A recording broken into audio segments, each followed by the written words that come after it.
I think you're all happy to see out there performing in the dry, putting huge clouds of tyre smoke into the atmosphere. Mr. Stefan Stefanov. Stefan, how have you found it today? Very well, very nice, very good, everything like. Super grippy. Ish, yeah. Well, we haven't dialed the grip on the car yet, but yeah, it feels good. We have fun. We literally have fun today. We just do some stupid things like backies and stuff, but we chase the people really hard. Everybody loves a backie. Everybody loves a backie. We all know that. So, I heard on the grapevine a certain young Irishman is on a ferry over here. Are we after a little bit of redemption? Can't wait. Can't wait, honestly. Fighting talk here from Stefan. Obviously, he got the better of you. It was only by a whisker. Are you going to take him down this round? I'll try. You never know. Well, obviously, he took Magiva down last Irish round, isn't it? So that's a big job to be done. But I'll try everything my best. Like. Something I will say is there's no tree too big to be felled. You've got it, mate. I believe in you. Yeah, sure. Good luck to you, buddy. Should we address the question that your wife has just postulated to you? Let me put it in other phrases. Tell me why you were S-word earlier, Martin. You probably remember I was talking to you about swapping coilovers with different springs. Well, for a little while it didn't really work. I was taking more exits out of here than I was actually getting around the track for the first few laps. It kept zigging when you wanted it to zag. It did, but we sorted it out now, don't worry. It was just a little glitch in the old computer system there for a minute. So we'll blame a glitch in the matrix. So you're going back to the old coilovers now? No, we've just adjusted them. It was just, we just didn't know where we were with them, that was all. That's fair. A lot of setup changes happening here because of a totally different layout compared to Three Sisters. Obviously, Martin, reigning champ. You feeling the heat yet? No, not really. I'm pretty casual these days. I just love it here at Driftland, so I always feel comfortable. Even if things aren't going quite right, I always seem to be able to pull it back enough. So, no, having a good day today. The car is getting dialed in more and more. We're just on our last set of tyres for today. So we've got to get it sort of 99% there, and then we'll just wait our time. Just for the record, these are all Martin's tyres. He's not playing around, ladies and gentlemen. If he's going to come 22,000 hours up to Driftland, he's going to bring enough party favours, isn't that right? So the big thing that I think I've been watching is that the car is incredibly loud on the limiter. Big anti-lag. Obviously, that's maybe had to be toned down a tiny little bit. Has it stopped everybody in a 400-mile radius calling the police? Yeah, we had two different limiters to try, to be honest, because as we all know, drifters like their cars sounding as good as they like them going. One of them just wasn't going to cut it at about 118 decibels, I think. Well, no, it was going to cut it. It was just going to cut it way too hard. That was the problem. Yeah, so we swapped over to one of the other ones, which is still a nice limiter, but just a little bit tamer. Sweet. Well, we're looking forward to seeing it, man. Good luck. Take it easy. Well, Mr. Ryan Burgess, I see a stressy face. Do you want to tell me what's been going on? Oh, mate, it's been a long day. We travelled up yesterday, thought give the car a test after Jamie helped me get all the alignment sorted. Went out on the track, just drove in a nice straight line, went to turn off the track, heard a right clunk. Bloody hell, what's going on? We've come off, both engine mounts have snapped and failed, and yeah, we've had a long night. So Stock E90 engine mounts, correct? E92 engine mounts, yeah. Well, I don't know if you know this, but in Bavaria, they never designed those engine mounts to take a 600 horsepower supercharged LS. Well, I didn't know that, to be honest. Now we're going to be upgrading to a good old-fashioned hockey puck. Hey, if it ain't broke, don't fix it. So, right, first season in the big class, on semi-slicks. How's the adjustment been for you after the first round? Absolutely fantastic, to be honest. Having that little bit more grip gives you that bit more confidence. Went into round one with a big boost, obviously qualifying second, and then Jamie then come out and knocked me down to third. So yeah, I was really happy. And obviously I had that knee bead. Other than that, I thought I was pretty confident maybe to push up and go a bit further up the grid light, but we'll see what brings it this weekend. And you get to listen to the lovely supercharger whine. Oh mate, she sounds amazing. It's an addictive noise, isn't it? Definitely, mate, yeah. Well, we're all cheering for you, mate. Very good luck. Best of luck to you. Ladies and gentlemen, Jamie just said to me this car is still covered in champagne from the last event. Am I right in saying that you're part of Team Auto Finesse? Yeah. And They couldn't lend you any quick detailing spray? Oh, I've got it. I just haven't had time to clean it yet, that's all. Right, too busy figuring out how you're going to win. Pretty much, yeah. Just dialing everything in for this weekend, basically. And I get it all cleaned up and ready for the event tomorrow, so. Obviously, took a year out, came back swinging, second place against the Irish phenom Harry Kerr. He is on his way back for this round. Are you after a bit of revenge? Definitely. I've got some unfinished business with Harry. Definitely one of the fastest, one of the best drivers in Ireland at the moment, and I think this car's got what it takes. It's just whether I've got what it takes when it comes down to it. So, Jamie, diamonds are created under pressure, mate, and I've seen some diamond driving from you. So, as far as confidence level marks out of 10, you've been out today, how are you feeling? I'm feeling confident in the lead position. I'm feeling confident with the car. The car's still set up and handling how I want it to handle. A few little fine tunes tomorrow, but I'm feeling fairly confident. As long as I can keep it together and keep my head in the game, then. Am I right in saying that this is still the pit bitch engine? This is the engine that me, you, and about 9 other people slammed together overnight in the pits a couple of years ago. Is that right? Yes, it's still the same engine, yes. You know what they're saying about diamonds being created under pressure? What a fantastic machine. Jamie, good to see you, my friend. Good luck. Thanks a lot. Take it easy.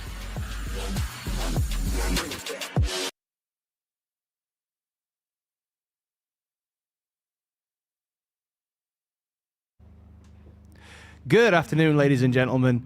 Delighted to welcome you here to Driftland for the Sunday of our Drift League GB round 2. So obviously a little bit of a change to the order today. We have obviously gone into 2 sets of battles today rather than having the battles for Class 2 yesterday, thanks to a small issue with the weather. Fortunately, everything's running to time and we're looking forward to giving you guys some incredible entertainment. My name's Harry Clayton. I am your humble host along with my esteemed colleague, Mr. Yogi Kaziz.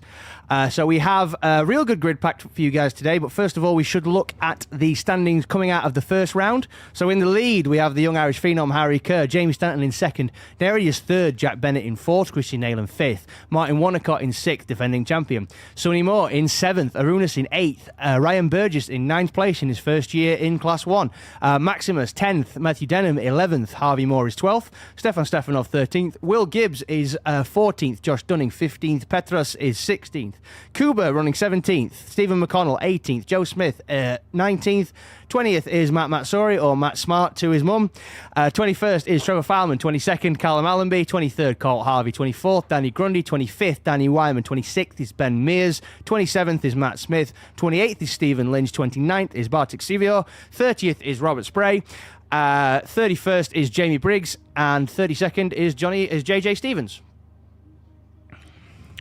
So obviously not every driver from the first round on the entry list today. So starting at the top, we have Ben Mears, Martin Wonnacott, Matt Smith, Ryan Burgess, Stefan Stefanov, Jamie Briggs, Nereus, Stephen Lynch, Jack Bennett, Josh Dunning, Joe Smith, Jamie Stanton, Scott Cartledge, Sonny Moore, Arunas, Harry Love, Will Gibbs, Stephen McConnell, Kuba Kozlowski, Chrissy Nayland, Bartek, Stuart McClellan, Matt Matsuri, Danny Grundy, and finishing up Harry Kerr. We also have advancing from Class 2 this morning, Ryan Milton, Jack Coburn, Paul Seymour, and Nathan Rudd.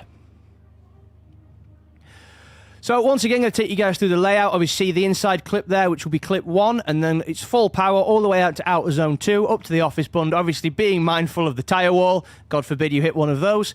Coming straight out on max power up to clip 3, through the transition as quick and as fluid as possible into clip 4, out into second outer zone, which is outer zone 5, bringing that through on power through another transition into clip 6, and then into clip 7, outer zone 7, and then bringing it up against the wall for outer zone 8, and you can see that the dotted line there denotes the end of the scoring area.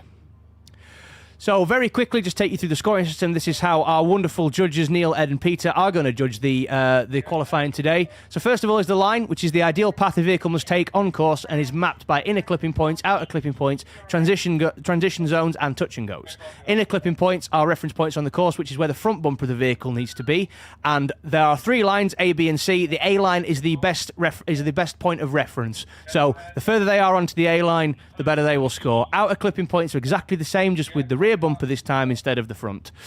Transition zones are the areas on track where the line changes. Transitions are very, very important for the chase car, and if those are messed up, then it can be very, very difficult for the chase vehicle itself. So then we're looking at angle. So that is the slip angle of the car, effectively how the direction it's travelling in compared to the direction the car is actually facing. So it's broken down into a chaseable amount of angle. So obviously incredible amounts of angle through transitions are not considered chaseable and therefore will affect score. And there shouldn't be loads of excessive front wheel movements, tons and tons of correction, which is all down to the drivers to make sure that they use throttle and clutch control to avoid having to do lots of steering input.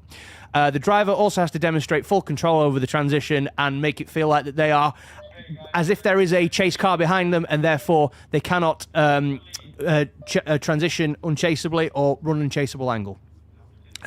Impact is more of a subjective thing, and it's the overall commitment. It is big entries with lots of throttle input, minimal corrections, speed, accuracy, rate to angle, corrections, and the idea of this is the more aggressive drivers, the one who give it the wow factor, will score more highly. So that will be it for me on the live stream microphone. I will be transitioning now to the trackside commentary microphone, and me and my esteemed colleague Yogi will be speaking to you very, very shortly. Stay tuned, guys. You're going to love this.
Media is excited to announce our official coverage of the Drift League GB 2025 season. Get ready for full throttle action as we bring you which we're going to see all the drivers go out and try to do the best run they can to put them in a gridding order so that we can go into our top 24 or top 32 battles, which is going to be extremely excited. The weather's holding off. We are having a great day in the dry, and it looks like Class 1 have been on point all day, so we're going to have a great time watching them go. We do have an extra addition of 4 drivers that came from Class 2. The top 4 winners have joined up the Class 1, and they're going to try and put it up against the big boys, including Nathan Rudd. We have Nathan Rudd in a 330 compact with standard tires, and he's going to go against 1,000 horsepower cars, because that makes sense. There's 3 cars from the small class, and between the 3 of them, they've maybe got as much power as a Runus. That sounds about right, yeah. So you saw Ryan Milton running through. I do know he's changed his tire setup now, because he has decided to go extra grip in the back to put semi-slicks on the back and change his semi-slicks on the front to put road tires. So he's reduced his front end grip, increased his rear grip, and that's hopefully going to be enough. What do we think? Is that going to be enough, Harry? Well, you're a big fan of that setup, aren't you? Less front grip, more rear. I mean, who needs front grip anyway? Front grip is overrated. Rear grip is what we want because we do steer with the rear. So that's going to be very interesting to see. We just saw Chrissy Nailing go out there with a brand new setup, brand new body kit, brand new tires in the back, and he looks on speed.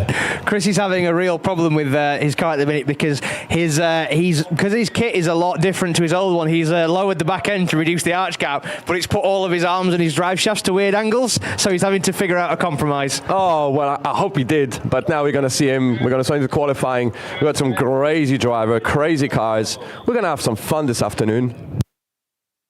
So here we go. We're cracking on with the first driver.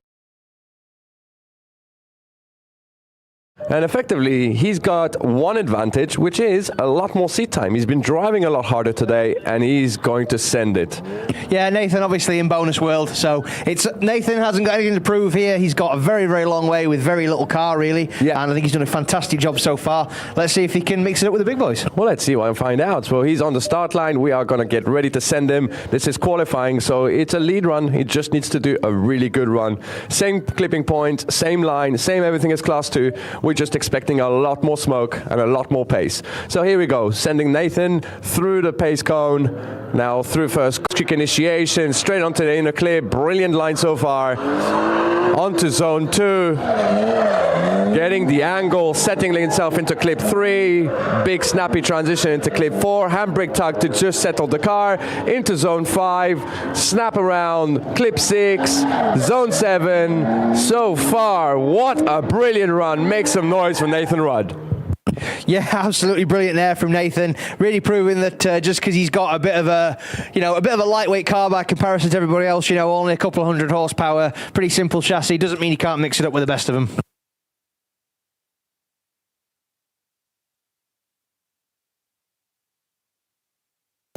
Next up, we have Stephen Lynch. We saw Vicky Lynch yesterday. She has been driving on point. Today, we're going to see her husband, Stephen Lynch, in his Psycho E46 V8 turbo. Big angle initiation to clip 1, transition back onto B-line in clip 2. Clip 3, clipped it on, clip 4, big snappy, big smoky. We can't see much, but we know he's in the right place. Transition back to clip 6, zone 7, B-line again, onto the wall, running the wall, making some smoke for the crowd. Make some noise for Stephen Lynch. The only thing I could see for that run was the headlights coming through the smoke as he transitioned back towards us. Same as Vicky's ones, isn't it? I still think it's a bad earth. So currently Nathan Rudd sitting in first place with an 80.7, first, last and only place. We're just waiting on Stephen Lynch's score to drop in. This is a better score than he got in qualifying of Class 2. Well, it is, but he's had a lot more runs since then. Okay, that's true, yeah. Next up, who do we have? Paul Seymour. That is indeed Paul Seymour, Team Ronin, currently in bonus world again, top 4 finish in the previous competition. So let's see what he fancies doing. So through the pace cone, onto the run-up. Nice initiation in his UZ turbo engine, in a clip, clipped it on perfectly. Transition onto zone 2, B-line, still fulfills it, but a little bit shallow. B-line into clip 3, transition big angle into clip 4, brilliant now, settled on the A-line. Transition back to clip 6, B-line, A-line through 7, and back onto the wall, clipping the wall. Brilliant run. Absolutely, so Stephen Lynch has pipped Nathan Rudd with an 83.7. So it is up to Paul Seymour to see where he can slot into this mile. It was a good run. I don't think it was the best one he's done all day, but it was certainly enough to put a good score on the board, I think. Absolutely. And next up, we have a Class 1 driver, Maximus, one of the young rising stars in his E92. That car is flying. He is flying. Seen him in practice, sticking onto doors to people. Let's see what he can do as a lead run. Somebody you've worked with quite closely over the years. Yep, indeed. He's a great driver, very good mindset, he's very mature. But when he's in the car, something switches on. He becomes a killer. Here we go. Oh, big clutch kick initiation to clip 1. Transition back. A-line through zone 2 on high angle. Clip 3, transition back through, almost a backward entry into clip 4. Zone 5 on big angle and big smoke. Transition back, A-line, and all the way to the finish line. A bit of a clutch kick to finish off onto the wall. Make some noise. What a run by Maximus.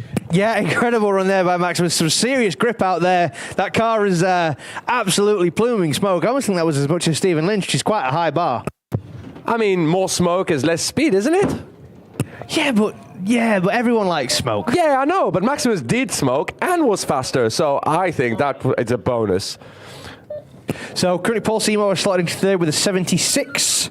We're just going to wait on the score to drop in for Maximus. Obviously, we do have a short delay, so we will get Josh Dunning's run out of the way first. Team Skid Risk in the 1.5 JZ Boss S14. Very good. Let's go. Let's see Josh. He's usually very, very fast, and he's going to send it really well into clip 1. Brilliant line so far. Transition back around. Goes into zone 2 on the B to C line. Transition to clip 3. Transition to big angle 4. Collects zone 5 very nicely on big angle. Transition back onto the last corner. Gets the zone all to the wall. Yeah, fantastic run there from Josh. He's in a really good headspace. And also, I must shout out Duncan, one of his team, who is one of his team, is his old man, but one of his team, who got me fed with a lovely wood-fired pizza last night. It was delicious. Oh, I can imagine. That sounds really good. Yeah, one of the nicest people I've ever met in my life. They are very nice. Everyone is nice. I love that about it. Everyone's nice in the pits. We're all friendly. But next up, we have Ben Mears. Ben Mears, Tire Street sponsor, and he is driving that beautiful S14. Oh! Ben fighting a lot of issues with the car, unfortunately. Looks like he's going straight back into the pits. Whatever has been plaguing him all weekend, he's clearly rearing its ugly head again. Well, we move on to the next one, and that is a driver. He's been conquering, he's been going to crazy events like the Initiate Show, he's been doing Drift Pro, he's been being on podiums, and he's driving that car much faster. It is Harry Love, and what a cool car that is. He's running a lot of power, a lot of grip, and a lot of skills. Big clutch kick initiation through clip 1, transition around onto A-line of zone 2. Absolutely perfect. Rotates the car into clip 3, a little bit too much, but he's making it work for him. Big snappy onto zone 5, transitions around clip 6 and onto zone 7, fulfills it absolutely perfectly all the way to the finish line. Make some noise for Harry Love. What a comeback. What a comeback. And honestly, the secret sauce from Martin Richards' alignment, honestly, I don't know what Martin does to set those cars up, but they seem to drive like super glue. Martin does know how to set up cars and to get them right, because he's suddenly upped the power. That car is running more power than ever, more grip than ever, and it seems like it's running right. I think it's amazing that you can take a car to somebody who's got a 50,000-pound laser alignment rig, and Martin can do a better job with some string. Well, I mean, that's the key. It's experience and knowledge. We did discuss that yesterday, but now we're looking at Ryan Milton, another Class 2 drivers. Great initiation to clip 1. Onto zone 2. Very nice line so far. Clip 3. Transition around into clip 4. Very clinical line so far. Zone 5 fulfills it, transition around to clip 6, a bit early, settles the car, get on to zone 7 and all the way to the finish line. Brilliant. I am so proud of Ryan Milton. Honestly, the level that he's managed to get that car to now, that is the furthest a car's got in, an MX-5's got in UK competition, I think, since Tom Van Beek hung his race suit up. Yep, precisely. But it was impressive to see him drive faster, better, and all with less grip on the front. Absolutely, and he's definitely got his spotter in his ear going. That was a damn good job there. So Harry Love has dropped into 4th place with an 80.3. Josh Dunning into 6th with 71.7. And now we have Kuba Kozlowski. Kuba Kozlowski, a line driver, very, very fast, into his M54 Turbo Compact. Great initiation. Zone 2 is fulfilled on the A-line. That car sounds very gripped up. Clip 4. Transition around, settles the car into zone 5. Not as much smoke as the other, but he is making it work for him. Very clinical all the way to the finish line with a bit of a few clutch kicks. I think there's some power missing there. Absolutely. I think Kuba is running about 450, but he's obviously set the car up to be very, very grippy. There's a lot of grip out there on that line. There's lots of rubber down. Kuba, the last hope for Team Born to Drift, because unfortunately Bartek was unable to answer the call. Kuba, I think, obviously one of the best line drivers we had in the road tyre class. Whether he can keep his momentum going. Obviously had car trouble last round, hoping he can see what he can really do. I can see Zach Parker down there on the phone to him, telling him what he did and do wrong. I can't see any C words, so that's a good sign. That's got to be a good sign. But now we are moving on. We've got Chrissy Nalen. Look at that beautiful car. He's going to be fast. This is going to be smoky. Get ready for this. Big clutch kick initiation to clip 1. Transition around. Oh! Rotate, misses zone 2 and clip 3. Transitions back around onto zone 5. Now he's back in formation. He's back in the right place. Transition around to clip 6, 7, and back onto the wall. That's going to deduct a huge amount of points. Yeah, very uncharacteristic for Christian Nalen. They're normally, in terms of his qualifying runs, he's normally quite sedate and he wants to get a banker, and then on his second run he'll go absolutely hog wild. The main thing is he did get it around the track to get a score on the board. It's probably not a score he's going to want to pin on his fridge, but we'll see. Nope, I don't think so. I mean, it was almost a spin, so it could have been a 0, but he saved it, made it work, missed a couple of clips. But now we have Will Gibbs next in that beautiful PS13. That is awesome car, very good driver. Let's see what he is going to do on this layout. So on the run up, fast initiation, big clutch kick, transition around, oh, big angle, gets it onto the C line, but he's still in the right place, through clip 3, transition, big snap, going very wide, settles the car into zone 5, transitions to 6, 7, with a huge amount of smoke to the wall, makes some noise for Will Gibbs. Yeah, Will obviously spent a lot of time on the off-season thrashing and bashing on that car to get it where he wanted it to be. I think he's finally got it licked now. Obviously, Will did actually window an engine block here a couple of years ago, which is really sad. But he has, I feel like he's got that car dialed now and he's really suiting him. And I think he just needs to get a bit more time in the car, feel a bit happier in it, and I think he'll be a force.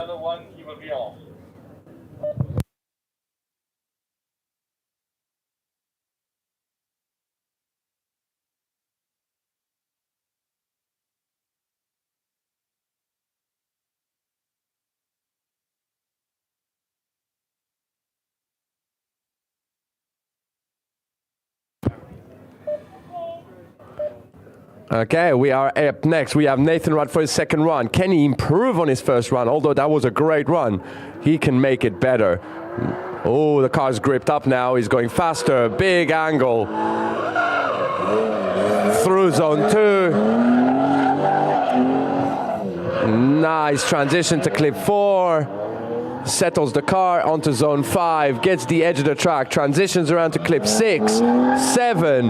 What a clinical run by Nathan. What a run. Make some noise for Nathan Rudd, pushing that car to the limit. Yeah, absolutely great run there from Nathan. Currently sitting in 3rd place. Whether he'll improve on that, I don't know. Maximus currently sitting top of qualifying with an 84.7.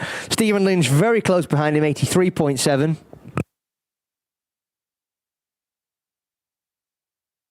So here we go. We're going to see Stephen Lynch for his second run.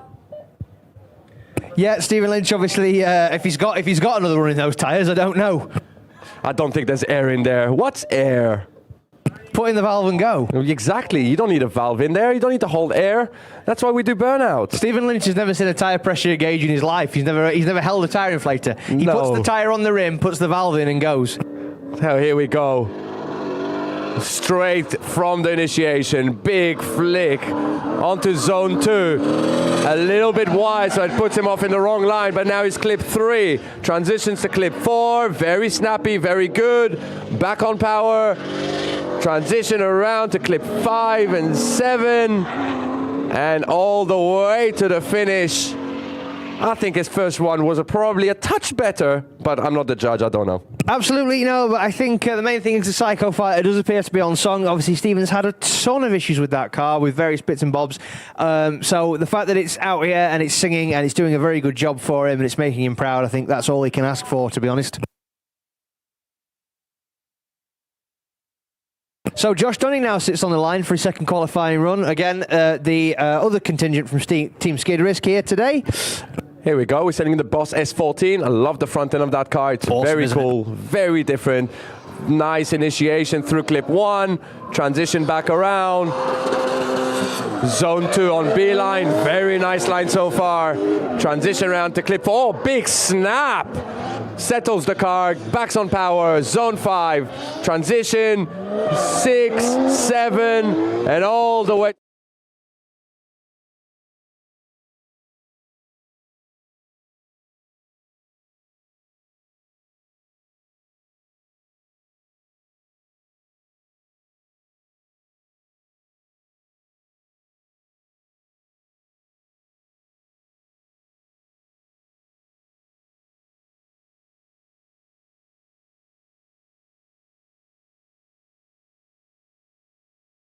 With Q drift car, and I want it more than I want my next breath. Yeah, well, let's not keep you hold breath because I don't think you'll get that.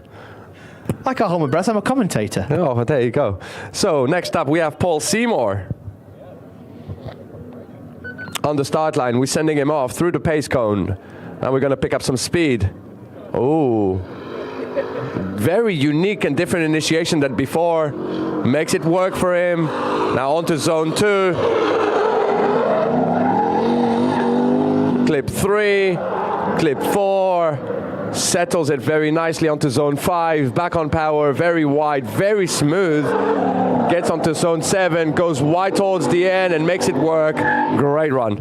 Yeah, fantastic run there from Paul Seymour. Again, another driver in bonus world. Just seeing what he can do with the pros at the minute. Quite a respectable score, 5th place with 76.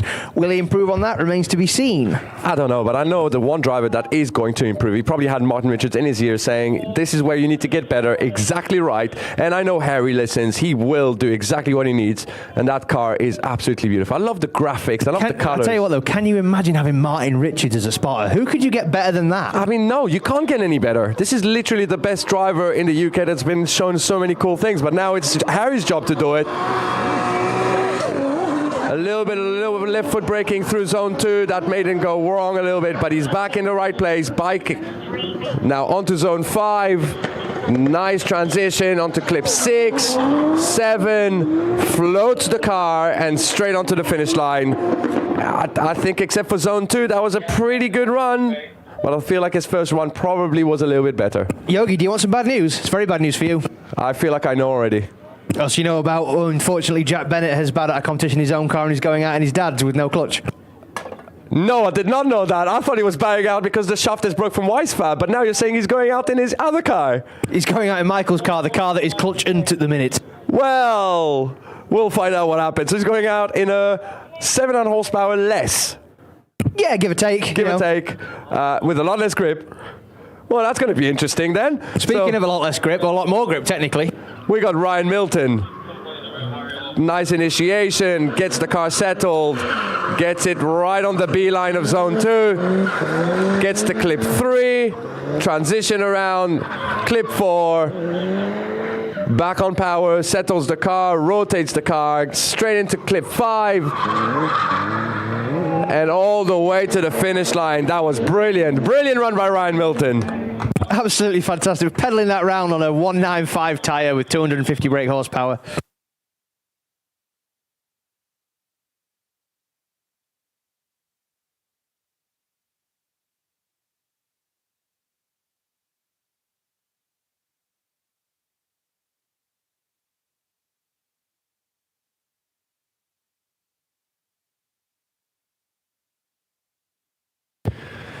So here we go. We are next up. We have Chrissy Nalen in his E90.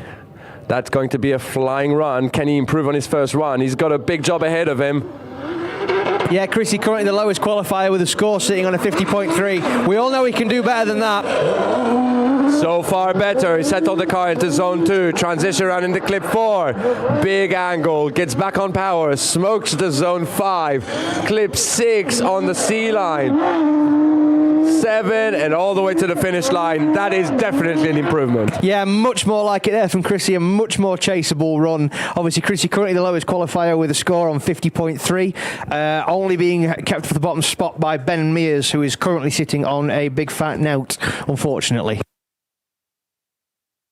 Obviously, of course, Ben Mears clearly... the issue is, of course, even though he didn't even enter the scoring zone on power, if he does leave the line, it is officially classified as a run. So we have to be, unfortunately, that is the way the cookie crumbles for Ben Mears, but I'm sure he'll get back out there as quick as possible. So next up we have Will Gibbs leaving the line in his PS13. I love that car, I love how it works, but he makes it move like a belly dancer. Brilliant initiation through clip 1. Oh, did you see that snap-on angle? That was insane. He still clears zone 2. Clip 3, clip 4, on the highest angle we've seen today. Look at him smoking those tires. Clip 5, 6, 7, and all the way to the wall. Make some noise for Will Gibbs. What a run! Wow, where did that come from? Do you know what, Yogi? I'm gonna claim some credit for that because I saw Will Gibbs just before qualifying. We're talking, he's saying, yeah, you know, I feel good with the car, and I said I gave him the official James Hunt line, big balls. And I think he's clearly taken that to heart because what a run that was. I'm so keen to see where that score drops in. As we get a few more drivers out to qualify, Will was the last of our first batch of qualifiers. Wow, that was a run. So we go, more Will drivers. Gibbs, ladies and gentlemen, tops qualifying with an 85.7, currently the highest score we've got. How could he not? How could he not? That snapped angle into zone 2 was phenomenal. Big oh, balls. Wow.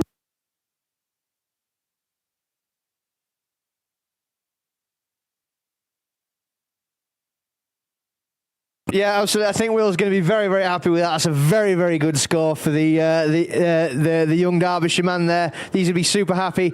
But now we have Jack Coburn heading back into the pits, possibly for a tyre adjustment.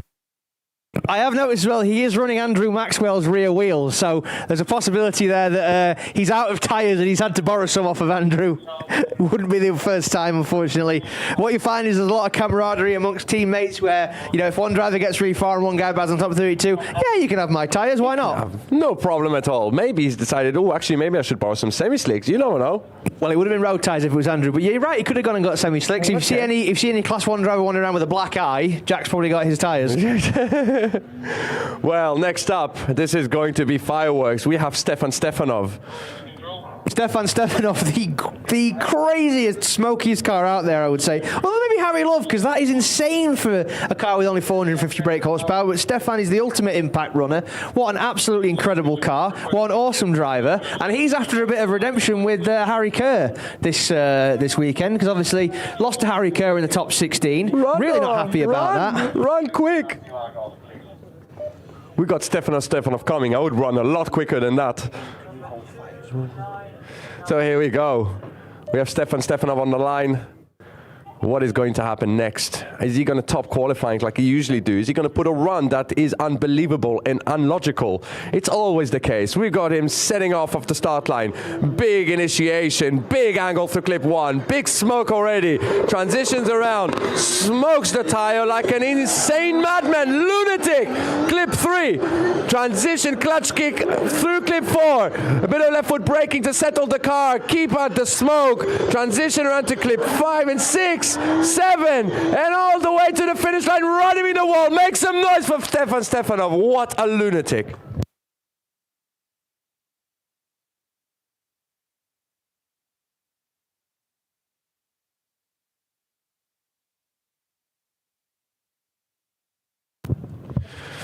So while we're talking about this, I do want to say that the awesome camaraderie in the pit is amazing. When Jack Bennett has broken his shaft, they was scouting around, and we saw the Drift for You boys just come around, all around, and just offer whatever they had, and just offer what they can. So let's see now what is going to happen. We have Sonny Moore in the JZ-powered E46. Great initiation through clip 1. Transition around, back on power, gets himself into zone 2, settles the car through zone 3.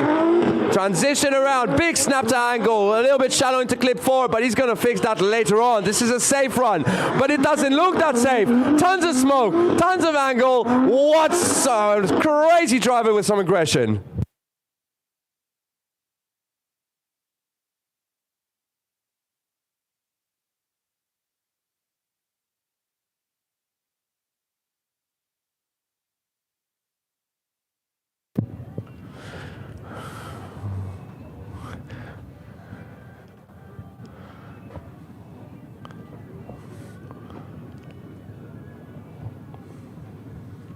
So next up on the line, we have Narius, lunatic, crazy man in his R33.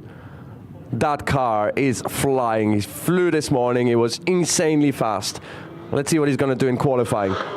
Wow, great initiation. Transition around into zone 2, fulfill zone 2 very well. Clip 3, transition back around into clip 4. Back on power, fulfill zone 5 with loads of angle, loads of smoke. Zone 6, 7, and all the way to the wall. What a brilliant run. What a crazy man.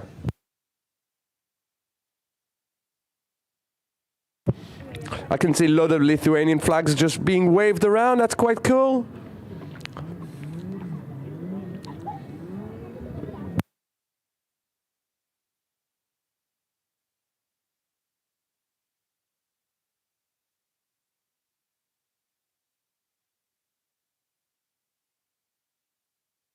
So go on, Harry. What do you tell us about the scores? What can you tell us? Well, first thing I can tell you is that Danny Grundy's out after having a really big hit with the wall in practice. I actually went and straightened the back of that car out with a jack handle. Well, it's sorted now. He's back on. He's gripped up his car. He's going fast. He's a veteran in the drift scene. And he's making it work through clip 3. Transition back around. Big smoke through zone 4. Back on power, saves the angle, keeps it right through clip 6, zone 7, and back onto the defying wall that made his car not the same shape. He's made it work. That SR is singing. Absolutely, yeah. Me and Jarvis Williams were over there as soon as he hit the wall. We both looked at each other, ran off to Danny's pit and started kicking the back of the car out with a jack handle and a hammer. So everything you do to muck in to make sure somebody gets on track. So currently, Stefan Stefanov has dethroned Will Gibbs' top qualifier in first place with a 90.7. Wow. What an incredible run.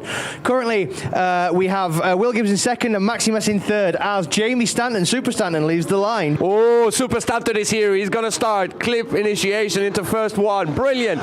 Transition into zone 2. Big angle, big smoke, big throttle.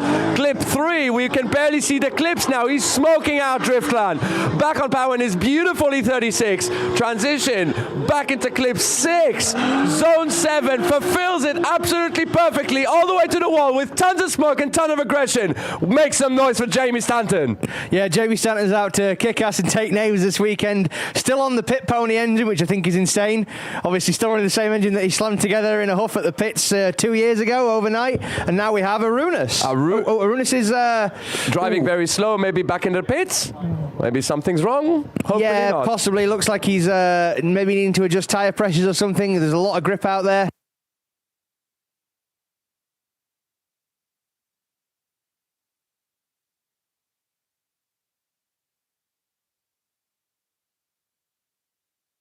So yeah, currently Stefan Stefanov, the man to beat on a 90.7. I'm sure he'll be happy with that. That's a very, very good score. Of course, it's we're used to seeing Stefan score in the 90s, but a man I'm really looking forward to seeing back at his home track, Mr. Stephen McConnell. Stephen McConnell, British drift champion, Gymkhana grid driver.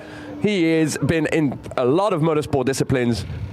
Even better is his old car was here this weekend as well with Gabby behind the wheel. It's a cool reunion. It is, isn't it? It's a Kodak moment. So here we go. He's on the start line. He's left to go. He was very fast this morning. He hit the wall, fixed it back, and he's back on point. Nice flick initiation to clip 1. Big angle, transitions around, gets just shy of zone 2, so he didn't fulfill it completely. Clip 3, transition back around. The car is gripped up to max, and he's unfortunately shaving the track, but he's making it work for him. He's going to be a good score through the last corner, all the way to the wall. Great driving. Make some noise for Stephen McConnell. Sorry, try that again. I think we need to hype the crowd a little bit. I mean, this is a Scottish driver. That should be like all over the place. Make some noise for Stephen McConnell. That was a little bit better. Where are the white X's on blue backgrounds? What's the name of the Scottish flag? I've forgotten. I don't know. You asked the wrong person there. But next up, we have veteran in a drift scene. It is Martin Wonnacott, Betty Surf Shop, JZX 100, and he's been flying this morning. The car is fast, it's smoky, and let's see what Martin can put down on the line on his first run. Wow, big initiation, transition around into zone 2, fulfills it on the B line. Very nicely done into clip 3, transitions around, settles the car, clip 4, gets back on power, smokes out out zone 5, transition to clip 6, zone 7, and all the way to the finish. What a run. Make some noise for Martin Wonnacott. And the back end of the chaser is still on the back end of the chaser, which for a very long time was not a given at this track. But now, moving up, we have the next driver. He came to round 1 and he showed what is a confident driver shows like. Harry Kerr in his comp car. Currently driving with 2 eyeballs full of petrol. Can we know why? Yeah, had to change his fuel filter, tried to drain his fuel tank using the pump, but unfortunately had the nut cracked off slightly, threw petrol all over him. Well, let's see what happens. So, oh, the car does not sound like it should. But he's making it work. Zone 2, zone clip 3, transition, big snap to angle through clip 4. Onto zone 5, transition to clip 6, big angle again. Shortcut the track a little bit and it puts him on the wall. Oh, that car does not sound healthy. No, it sounds flat. Sounds like that fuel issue might be rearing its ugly head again. He did go out for a test run just before he finished practice, and the car looked really healthy, like it was flying. Maybe it's picked some rubbish up from the bottom of the tank, we don't know. The inside of his filter did not look great, I'll be honest. I wonder if it was the sea air, because obviously that car was floating on a boat to Oman a couple of months ago. The sea air, I like that. Well, it's full of salt, isn't it? I mean, yeah, I get what you mean. But next up, we have Betty Surf Shop team driver Matt Smith in his beautiful PS13. What's the name of his company? Volkscraft. Hey! Yeah, I got it right. That took me a second there. That's really bad of me. So Matt Smith, the man who knows about all Volkswagen Audi products, but here in his RB-powered PS13, Nissan on Nissan. Wow, what an initiation. Very good so far. Transitions back onto zone 2. Gets the C-line. Very similar to Martin Wonnacott. Transition around clip 4. Settles the car. Goes back on power. Fulfills zone 5 on big angle. Transition to clip 6. Misses out a touch on zone 7, but backs on point. Yeah, absolutely fantastic there, and obviously Matt, great to have him here with the championship. Super nice guy, absolutely got bags of time for Matt. Like I say, he's the man who can when it comes to VWs. Yogi, did you see that somebody in Driftmasters has pulled out their twin turbo V8 and put a Volkswagen E888 in their M2? No. Marco Zaccaril. Yeah. Oh wow. Yeah, 2-litre Golf R engine in a drift car. I mean, he's going as well, so that must be maybe a solution for Matt. Maybe that would be something that he is looking into. Well, remember Christian Christensen? He had a Audi Dazer in his S14, 5-cylinder turbo. Well, next up we have Mr. Plow. Let's talk about that. Matt Matsuri initiating into clip 1. Transitions around. Through zone 2, clip 3, big snappy transition to clip 4, goes wide, puts his foot down, settles the car through zone 5, transition back into zone 7. Wow, that car is gripped up to max. Wow, he's fast. Absolutely, yeah. I think he's got the grippiest alignment he's ever had in that car currently. Obviously, Matt really, really enjoys this track. In fact, he actually got his nickname here because he hired the whole place and it snowed. So he went into Kirkcaldy and bribed a snowplow driver to come and plough the track. That's where Mr. Plow comes from. Well, it's a cool name anyway. I like that. If you're a fan of The Simpsons, it's definitely a cool name. But next up, we have Ryan Burgess. Yeah, Ryan Burgess fighting issues with that car all weekend, broke both engine mounts out of it this weekend, so they've managed to get a temporary solution set up that Jamie's happy with, Jamie Briggs happy with, that it's safe. Here we go. Nice initiation, transitions back into zone 2.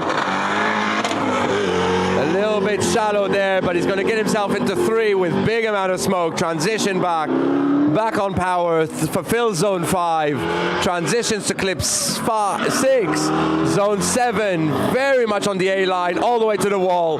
Jesus, that is a smoky car. Absolutely, so just a quick update on some scores here. First is still Stefan Stefanov's coming out for his second qualifying run. Second, Will Gibbs. Third, Martin Wonnacott gone with an 85 dead. Ooh.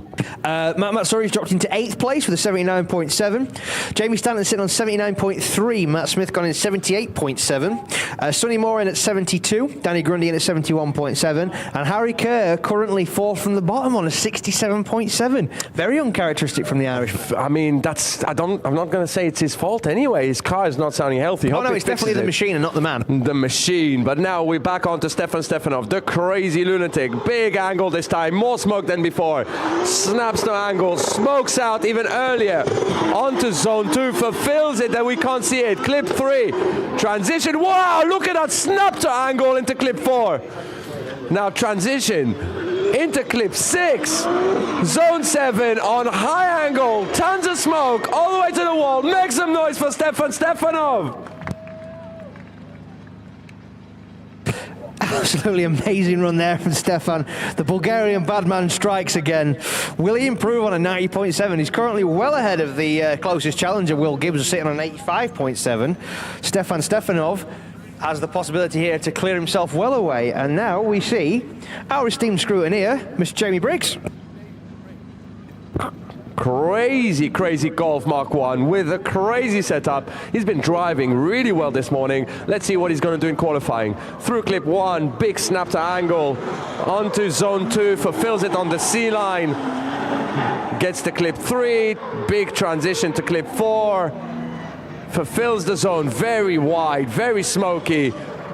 Onto clip 6, zone 7, shortcuts the track a little bit and gets to the wall. I might catch a bit of flack for saying this, Yogi, but you know, out of all the cars on the Class 1 grid, that is the one I would take home. I mean, it is really, really cool, isn't it? I just love golfs. I know it's a sad thing because I shouldn't like golf so much. No, you can like anything you like as long as it has an SR in it. Imagine a Golf Wash Mark your mouth 1 out with an SR20. Wow, that would be so cool. Well, yeah, you can imagine it, but that's all you could do because no one's ever going to be insane enough to try that. Oh, I feel like I should now. Just to prove you wrong and how cool it would be. What are you going to do, roll it down a hill? Yes, because it's not going to start anyway. Exactly that. Yeah, we know that. There we go. Next up, we have Sonny Moore back for his second run. Drift4U driver. Sending it. There was a few mistakes on his first run. Can he improve? Can he make it better? I know he can. Let's get some settling. Nice initiation through clip 1. Big angle. Transitions back. Zone 2. Clip 3. Zone 5 is fulfilled, transition back around, clip 4, much better than before, all the way to the finish line. That was some improvement in some places there. Yeah, absolutely, and something I should also mention is that obviously, remember I was talking about having a bit of a sibling rivalry with Moors? Yeah, so Sonny is here and Harvey is not. Yeah, why is that? I didn't notice Harvey's not here. He's off on his jollies, isn't he? He's on a lad's holiday. Oh, well, you know. So I always said, because I'm also an older brother, that I was Team Harvey in that sibling rivalry. I've changed my allegiance now. Harvey, I know you're watching. You messed it up for your damn self. Well, let's see what happens now, because we have Jack Bennett. And I'm getting signals from his dad that it is... not going to say it, but let's see what happens. He is in a car that he hasn't driven all weekend. Driving it completely in anger, I would assume.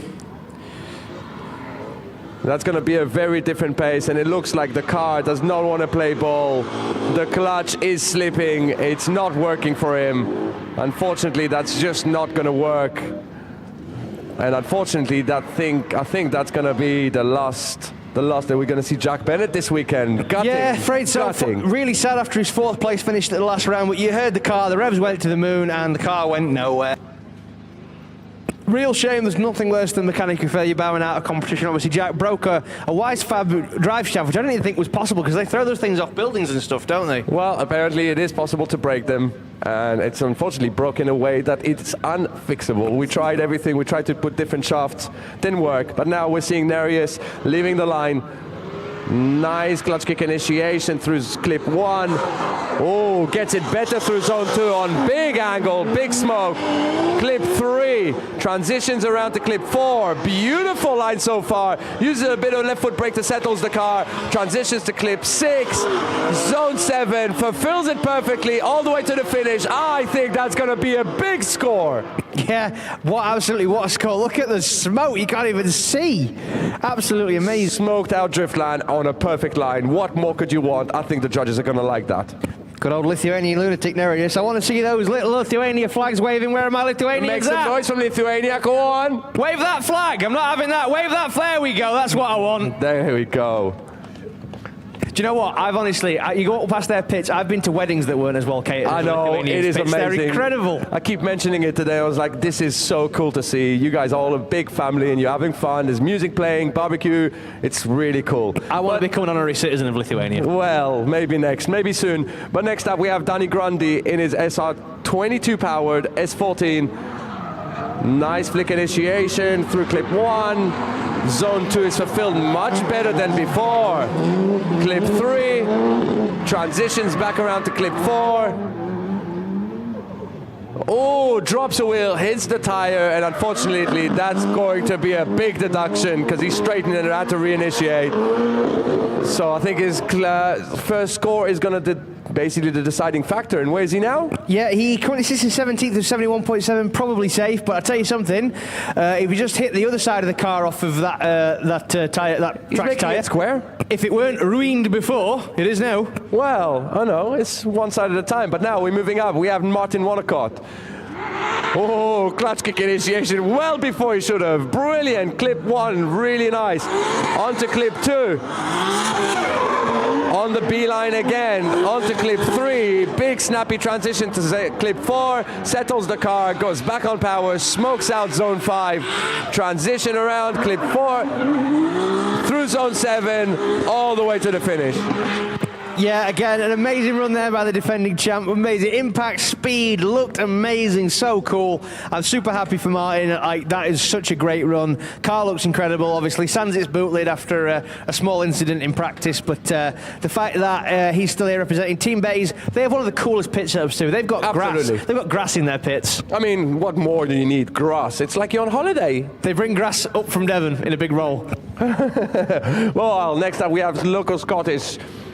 We have Stephen McConnell in his S13 180. Brilliant run so far. Zone 2, clip 3. Big snap transition to clip 4. So far, what a run it's looking like to be. Transition to clip 6. Zone 7 on the perfect line all the way to the wall. Ah, that's an improvement on his first run. Yeah, again, great run there from Stephen McConnell. Currently sitting 21st with a 67.3. Fairly certain he'll want to bump that up. Obviously, he's got Michelle down there, Paul, and all the rest of the team, Team 313. Definitely, I don't know who's got the radio, but they're probably scrabbling over it so they can go screaming in his ear, I would guess.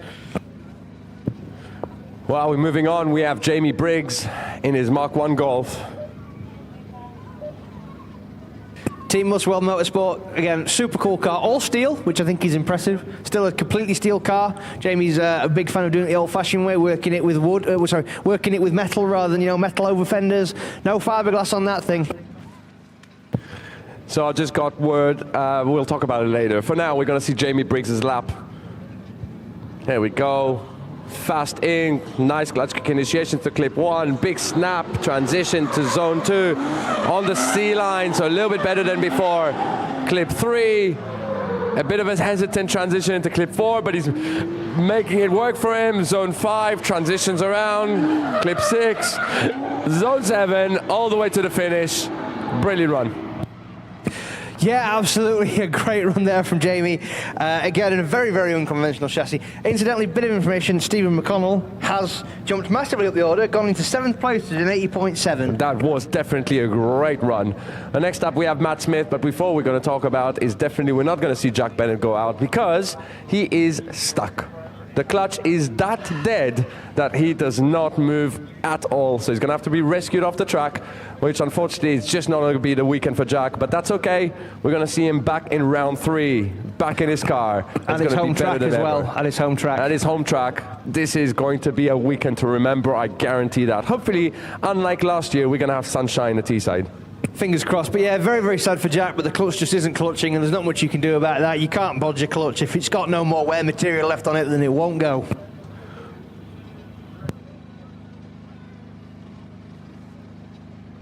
Yeah, I don't get why these drifters are so hard on their clutches. Mine did 200,000 miles on its original clutch. Well, next up we have Matt Smith. Definitely very, very aggressive driver in his... Whoa! car, PS13, running through zone 2.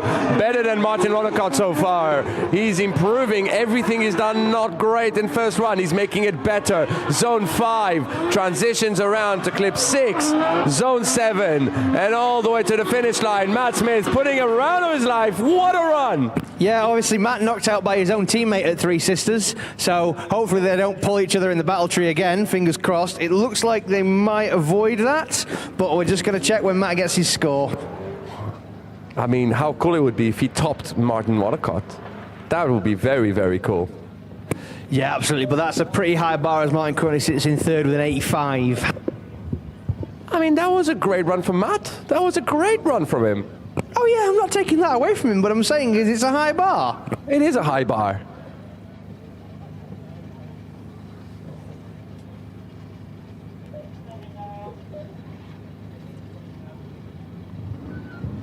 So here we go. We got Ryan Burgess leaving the line, the next driver on the grid.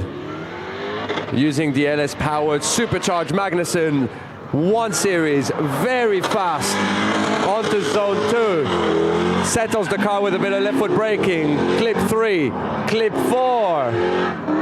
Transitions around to zone 5, fulfills it. Clip 6. A big snap to angle, gets the car into zone 7 and stays on power to the wall. That was an epic run. Wow, what an improvement. Absolutely, and I should also let people know that Matt Smith has indeed topped Martin Rodicott. Second place with a 90 points, tied for first with Stefan Stefanov, ladies and gentlemen. Wow, the qualifying run of his life. Matt Smith is going to be happy. Probably one of the highest qualifying he's ever done. Absolutely amazing job there, Matt. Well done, my man. The team is going to be talking to each other and be like, yeah, well done, Matt. Do you know when I said, oh, you know, it's a really high bar, that, and I'm not, you know, Matt's gone, watch this. Watch this. But here we go. We got more drivers coming in. We got Kuba. We got Jack. We got Maximus. Yeah, a lot of people going out for adjustments and things like that. We got Ben Mears. Hopefully this time it'll work. We got Jamie Stanton, Super Stanton. We got Matt Matsuri, Mr. Plow. Yeah, currently at that lot, just Jack Coburn yet to actually score. As Jack Bennett gets the tug of shame. It's super sad when your weekend ends from mechanical failure. I don't think any driver will ever complain about flat out losing to the better man, but when you go out from mechanical failure, it's definitely got to be one of the worst possible things. Yeah, absolutely, especially in 2 cars, right? Yeah, I feel like Andy and Mark are probably going to knock sick on Monday. Yeah, probably. No, I can't come in. I've died.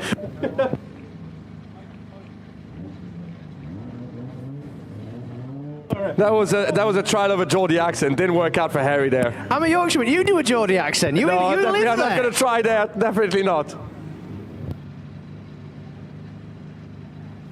I struggle enough with understanding them. Do you want me to mimic him? Come on, man. I know why I pet, and that's about it. Why I? Anyway, we better get off this before we start getting pelted with flying fruit. Absolutely. Let's go. We're moving on. We got Kuba in his absolutely awesome compact. Hopefully, he sorted the issues, and he'll be able to do a run that we know he can.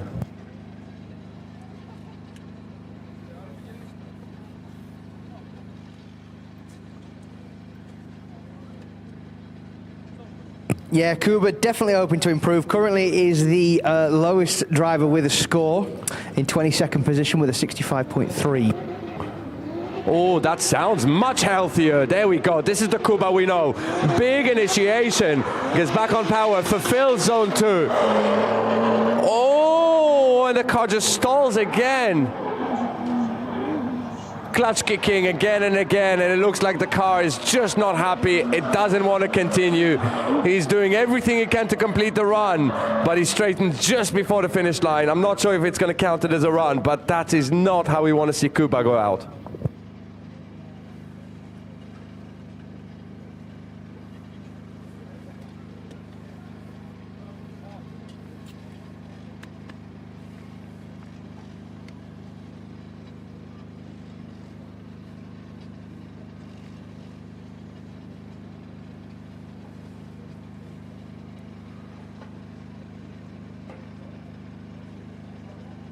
So on the line now, hoping to improve on his score. Already a very, very good score on the board for Maximus. So is he going to let it all hang out, or is he just going to do his second run for posterity? I mean, do you not know Maximus? He's definitely going to send it as hard as he can. Now he's got a safe run in. He's going to put everything on the line, and let's see what happens. Isn't it great when someone else is picking up the bill for the repair on the car? Oh, I mean, that's always better, isn't it? Nothing better than an arrive and drive package. That is exactly what Maximus is, but he's working hard to do well. Here we go. Nice initiation through clip 1. Big snap to angle, gets it back on power, fulfills the zone, absolutely perfectly clinical. Big angle through clip 3, transitions back around, back on power. Zone 5 is fulfilled on tons of smoke. Transitions to clip 6, zone 7, and all the way to the finish on big amount of smoke. Make some noise for Lithuanian driver Maximus. Lithuania, where are the flags at? Let's see them. Big waves. That's what I'm looking for. There we go. Little Lithuania. It's almost like we got a section of Lithuania and you see all the flags in one place. It's great. They all just get bussed in from Vilnius on the weekend. Yeah, Max, I think we're definitely very happy with that run, obviously. He had nothing to prove. He's already gone out and got a long way up the qualifying order, but somebody who is currently not got a qualifying score because he hasn't had any runs yet is Jack Coburn. Jack went back into the pits after coming out, unsure if he's got an issue there or if he's just adjusting stuff. Well, let's find out. Oh, big initiation now. Oh! He felt initiation into clip 1, but now it looks like when he's drifting right-hander, it works absolutely fine. Transitions back around. That looks absolutely fine now through zone 5. Zone 6, 7.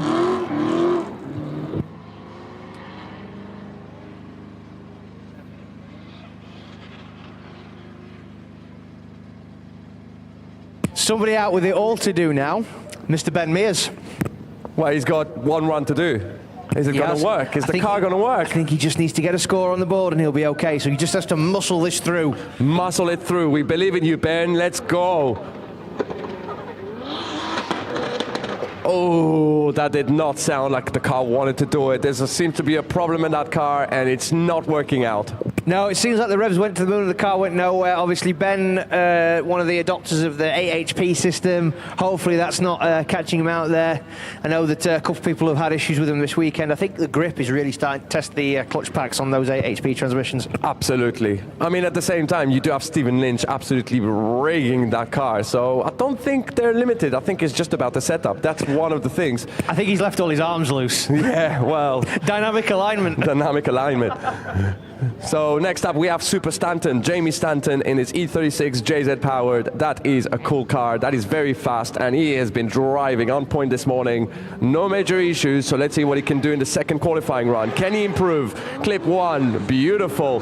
Big snap to angle, gets into zone 2, fulfills it on tons of throttle. Clip 3, transitions around through clip 4, goes a little bit shallow, but he makes it work. I can't see him, but he's definitely fulfilling 5, into 6, 7, and on a flying one towards the wall. What a run by Jamie Stanton. I tell you what, it's a good thing the wind's not stronger, or he'd have smoked out his own run. Yeah, he would have been crossing over his own smoke. That is crazy. Absolutely incredible there from Jamie. Yeah, we're super glad to have Jamie back in competition this year. It wasn't the same without him last year. We, I say, everyone, Jamie, you know, he's a humble dude. He builds the cars himself. You know, he's the only man who has a spanner on that thing. He also looks after loads of other people's cars. So I'm super proud of Jamie, super proud of what he's achieving with that car. But next up we have Mr. Plow, Matt Matsuri, for his second run. Yeah, Matt, of course, is in the show, so it's a question of whether he just wants to let it all hang out here. I think he's going to try hard. I mean, I've never seen Matt not try hard, so it's going to be an interesting one. He's setting off the line through the pace cone on the run-up. Nice initiation onto the inner clip, transitions back around. Zone 2, a lot less throttle than expected, but now into clip 4, transitions on the big angle. Zone 5, clip 6, 7, and all the way to the finish. And that was very uncharacteristic for Matt. He was lifting and feathering through the second zone. That is not normal. Yeah, no, absolutely. Maybe Matt's wildness has had to be toned down a little bit. Maybe he's running out of tyres. Or maybe there's an issue that we don't know about. Hopefully not, because I definitely want to see him in battles and push hard other drivers. Absolutely, but I think the main thing for Matt is that he's still got all the panels on the car, which is always a good start. Incidentally, had a message off of Mr. Trevor Fileman, who sadly can't be with us at this round. Again, he's having SR problems, and unfortunately, he said he'll be here at Teesside in the SR E30. Good to hear from you, Trev, and hopefully we'll see you soon, buddy. Incidentally, just had another message from Dan Martin. Matt Sorry DB'd it on that run and did the whole run with only the driver's side tyre on the car. That's why he was feathering. That makes a lot more sense now. That's my boy. Jack Cockburn on his second run. This time initiates better, goes into the teardrop, but that's not going to affect it that much.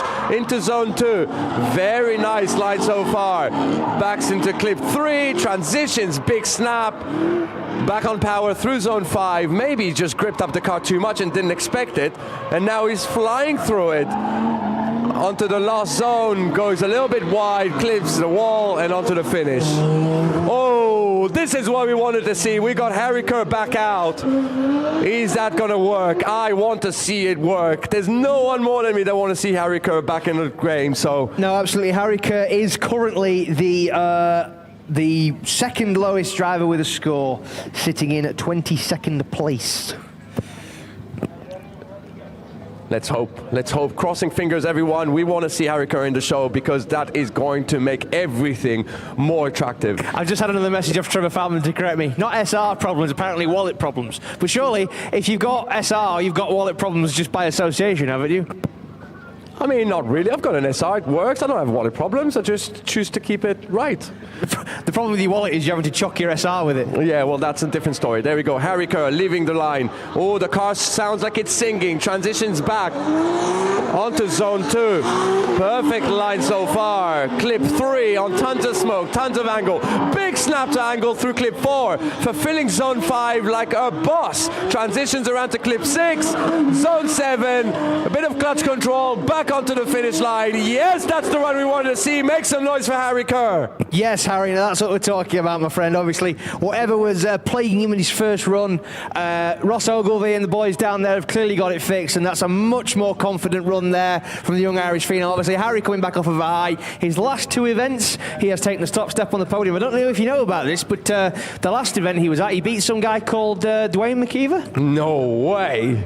Wow. Yes, way. I mean, it's pretty obvious. Look at him drive. He is absolutely amazing. But that, I believe, concludes our qualifying. I believe it does. We've had a couple of people unable to answer the call, unfortunately. So there has been a little bit of attrition during the practice. I think no one was expecting the grip levels that there have been today. So I think a few people, unfortunately, have had a few mechanical failures, which has left us with a couple of drivers unable to answer. But we will see how this all shakes out, and we will pick up with you guys very shortly.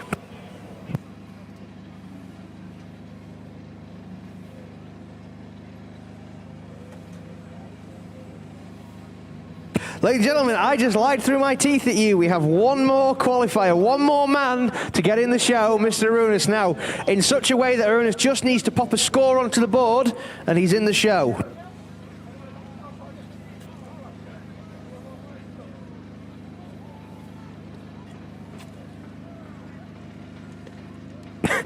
To conclude my continued message back and forth with Trevor Feldman is, I love you, but I hate your hatred for SRs. I feel like that's a common sentiment right now. No, what you mean is your hatred to SR is common sense. Yes, of course. Yes. Well, of course it's common sense, man. Yes, Trevor, because of course if you were clever, you'd just put a BMW 8 in it. Whoa. I mean, it's an E30, so yeah, I'll probably say so, because every E30 with a V8 has worked out really well so far. Yeah, and it bolts in. E30 4540i engine, you can bolt it in 10 minutes. Only needs 6 wires. Yeah, but it doesn't sound cool like an SR. Yeah, but SRs don't sound like anything at all because when the pit's blown up.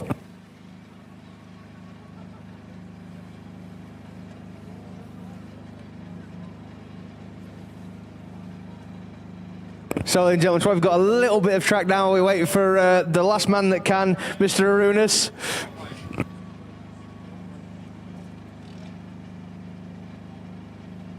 Ladies and gentlemen, I'm currently being a vessel between Mr. Carl Farrar and Mr. Trevor Feilman. So I've got Trevor saying that SRs are the best thing ever, and I have Carl Farrar messaging me saying 2 litres are for milk and Pepsi and nothing else.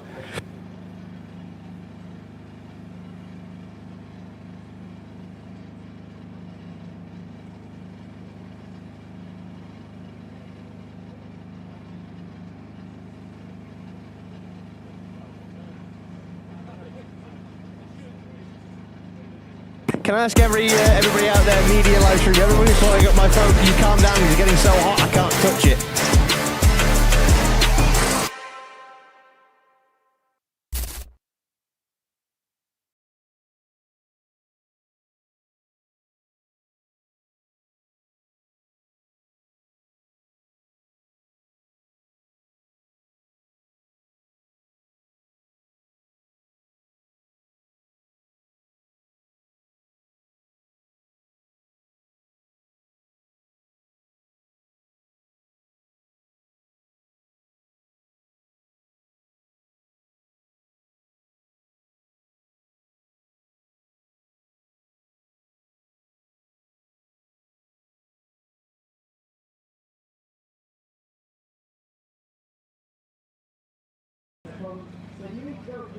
Forgotten more about Volkswagens than any man will ever know, so that's why you need to hit up Matt Smith at Volkscraft Exeter for all of your Volkswagen Audi Group needs. Obviously, Matt does a lot with the Rubotechnic stuff as well, so if you've got one and you just want to give it a few tweaks, make it a bit more powerful, you see Marco Zaccaril now runs an EA888. I'm sure he probably gets onto Matt Smith for some tuning advice. Absolutely incredible wealth of knowledge with all Volkswagens old and new, the man to speak to. And obviously, it's a bit apropos to say it in summer, I don't think, but you have to make sure that when the winter comes, you've got yourself something nice and warm. So I would go and hit up Rich at Beacon Stoves. Rich has been with us for a few years now. He's one of our continued sponsors. We thank him for his support. Rich is a wonderful man. He sells wonderful stoves. If you want to warm your feet like I was doing last night after the rainstorm, here's the man to speak to. Rich, absolutely great to have you with us, my man.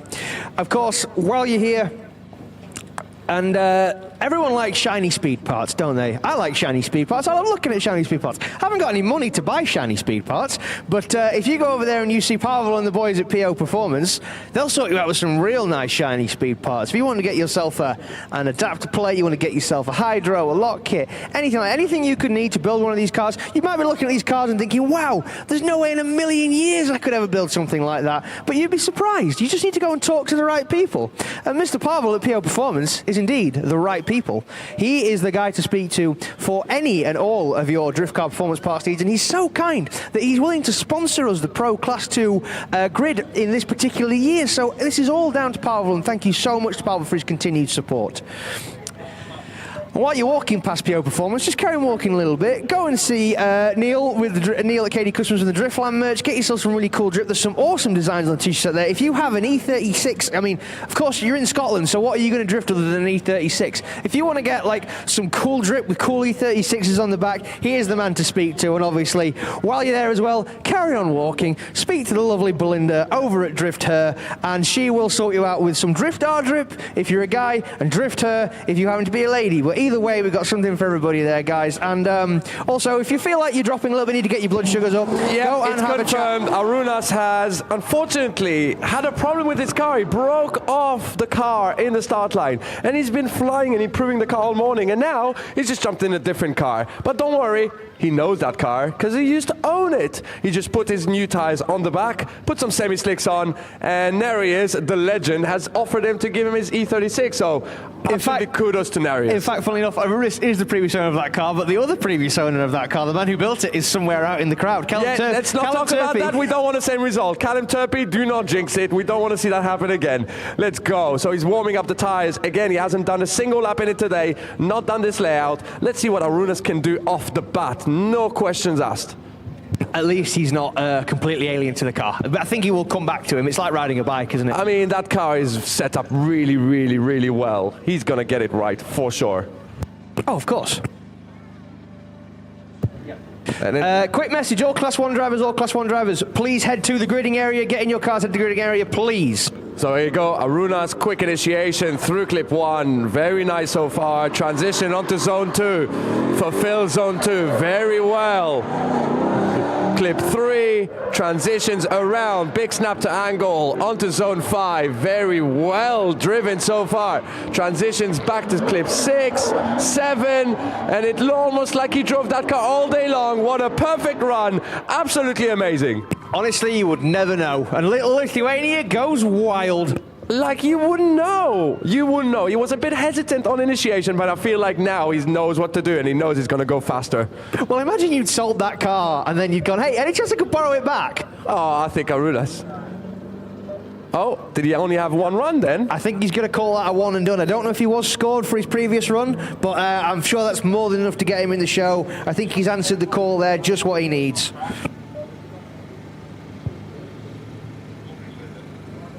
Oh no, here we go. He's going back out. He knows he's got a second run. Technically speaking, I don't think he left the line under power, so I think he is allowed to take a second run. So here we go. On to a second run. Can he improve on it? Can he learn the car? Arunas has jumped straight into 8th place with his first run with an 82.3. Man, off the bat, that's how we like it. Arunas is driving like a madman. Let's see, through the pace go. Now he's going faster. We can see the confidence now. And whoop, clutch kick through the inner clip. Transitions around, a little bit of handbrake tug, but he makes it work. Now onto zone 2. Transitions around into clip 4. Big angle through.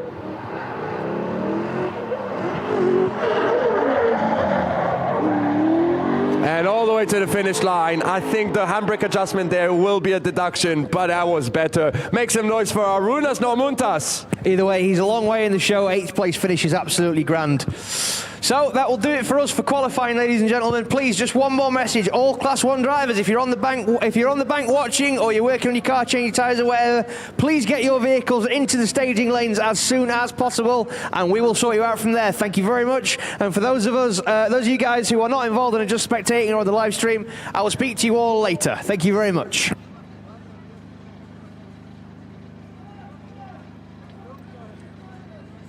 Media is excited to announce our official coverage of the Drift League GB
Off of his daily, cut it down and put it on. Harry's No car. way! Oh, that's amazing.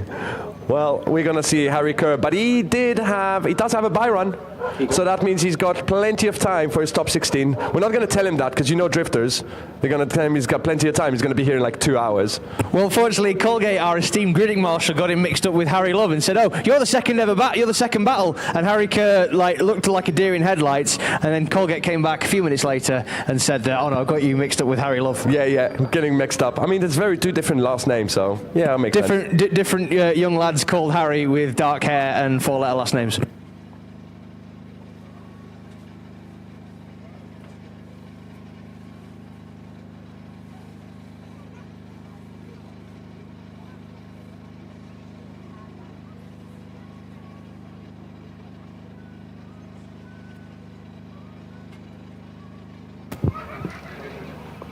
All right.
Alpha is, I would rather have litres of quality JDM goodness over a gallon of American swill. That's why LS is most commonly found in scrapyards. Very good, Trevor. I'll wait for the bat back from Carl Farrar. Oh, Carl Farrar, SR sound like a minion with a trumpet. What, like him? Wow, that's very. Oof.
Seymour has qualified higher, so that means he's leading first. So all the pressure on Jamie Briggs. Let's get ready. Yeah, of course, bonus wheel for Paul, obviously moving up from the small class. See what he can do, maybe about buying some semi-slicks after this. So here we go, we're sending him out. Got Paul Seymour in the lead, Jamie Briggs in the chase. Oh, Paul Seymour launched forwards, and it looks like the pace is unmatched. Jamie Briggs straightened in the first corner, doesn't get to zone 2, doesn't manage to keep up. Now he's reeling it in, getting himself into formation. But it looks like Paul Seymour has the extra pace. He's going faster around and going all the way to the finish line, and Jamie Briggs did not have an answer. That was some incredible pace there from the 1UZ Turbo S13 of Paul Seymour. Absolutely amazing run from that guy. He is getting better and better. All the extra practice is working. Because I imagine he's probably got Kev on the radio, probably now spotting for him, I would think. Obviously, Kev Florence's teammate. I imagine it'll be a case of just do well in this chase run and you might have it licked. Here we go. We're sending them out. Thumbs up from the marshal, through the pace cone. Jamie Briggs in the lead. Paul knows he's going to have to go extra fast. Here we go. Nice initiation. Jamie Briggs shortcuts a little bit of corner 1. Doesn't get into zone 2.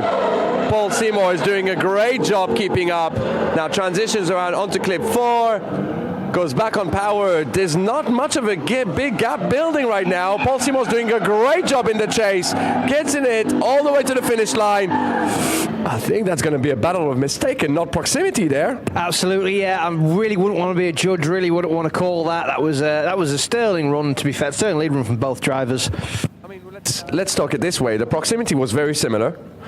But the only thing I'll say is Paul Seymour did not have any bad mistakes in the chase, whereas Jamie Briggs did.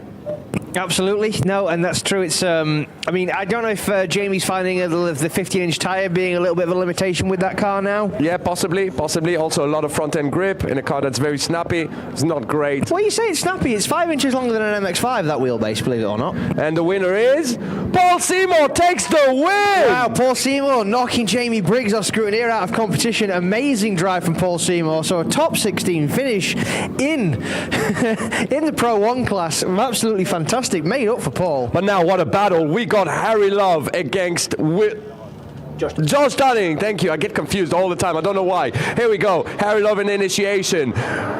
Josh Dunning cuts the corner, but he gets it right. Harry Love now in a perfect lead line. Josh Dunning cuts the corner, but he makes it right. He's now into formation. He's on the door of Harry Love. He stays there. Harry Love doing a perfect lead line. Clinical, getting every clip and showing what is the extra pace showing in the car. What a run. What a way to start the battles. Yeah, absolutely. A great pair off there, really. Harry Love and Josh Dunning. Both, young, handsome, available bachelors. JZ-powered S14s, the pair of them. Harry, that's not our job. Our job is not to find him girlfriends. Come on, man. Hey, Josh once told a girl he didn't have a pen. That was all he could say to this pretty girl who wanted his autograph. Also, I'm never going to let him forget that. I know you know everyone, but you sure they're both single? Because you might be wrong there, and then you're going to have two very, very angry girls there. Yeah, you're right, actually. You shouldn't have said that. There we go. So we're switching him around. Now we've got Harry Love. And he's got Martin Richards in his ear telling him, you have got a bit of an advantage. But it doesn't mean anything. You've got to push and you've got to go hard. So I'm imagining Duncan will be in Josh's ear. So here we go. Harry Love leaving the line. Great initiation. Josh Dunning doing a great job right now.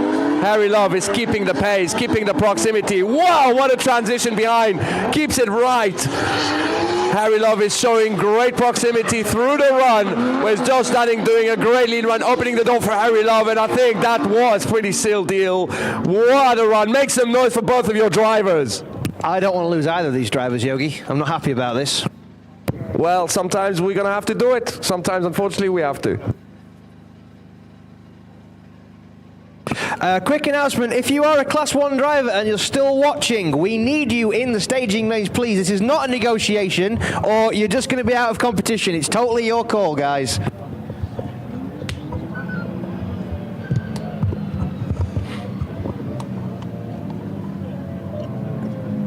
So we'll get them over to Amber, who's taken back over from Rory. Going to get ourselves a bit of a decision. Just having a bit of a lineup moment here. So I wouldn't want to call this one, but which way Flag is is it going? raised. It's Harry Love. Harry Love takes the win. What a comeback into Drift League. He is showing off what he's learned in the last couple of years, and he's showing exactly what needs to happen. Brilliant drive. Absolutely that. I just noticed as well just how low the tyre pressures were on Josh Dunning's back tyres. He's obviously come loaded for bear against Harry Love in his amazing Martin Richards alignment. Sadly wasn't to be, but Josh, can't take it away from your man. What a great run. Incidentally, now we've got to go back to a David and Goliath. We got Nathan Rudd and Danny Grundy in the chase.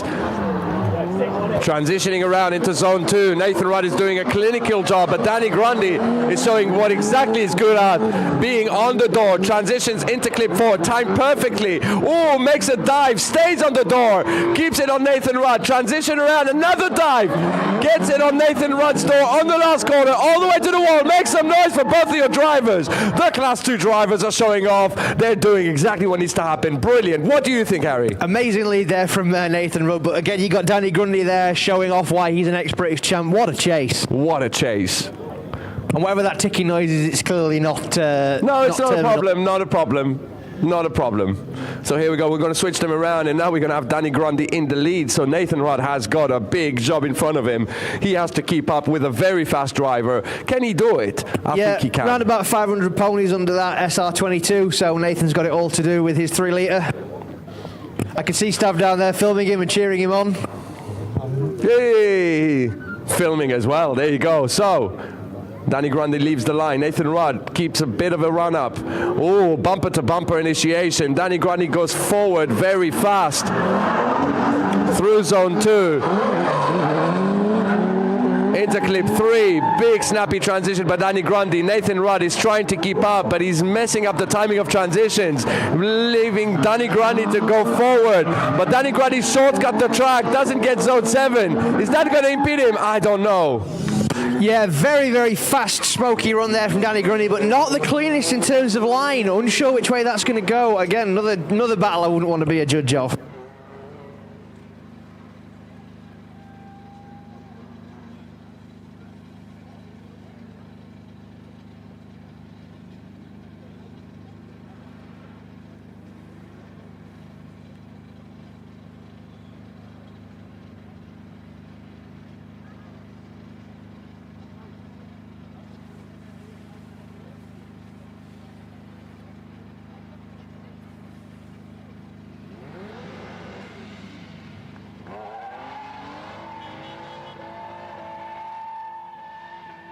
And Danny Grundy takes the win, ladies and gentlemen, knocking Nathan Rudd out of competition. Obviously, Nathan Rudd in bonus world after such an amazing performance this morning. Well done to Nathan. Well-deserved beer tonight, my man.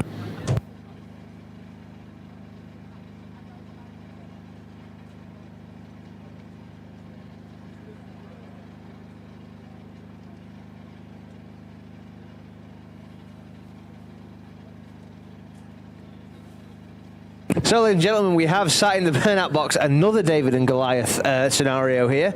We have Sonny Moore in the 2J sequential BMW 46 Team Drift for you, going up against Ryan Milton in the Flying Fly. Wow, that's going to be a battle. A very, very fast Class 1 driver against a very, very fast Class 2 driver. Can Ryan Milton do 2 podiums in a day?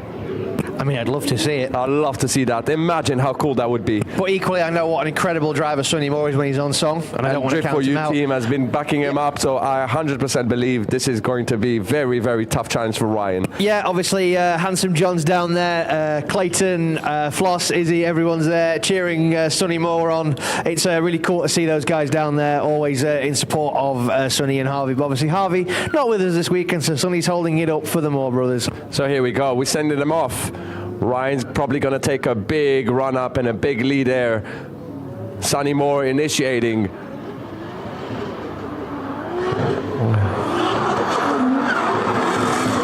Really good initiation by Sonny Moore. Unfortunately, Ryan just caught off guard. A little bit of a slow initiation, and now the pace is showing.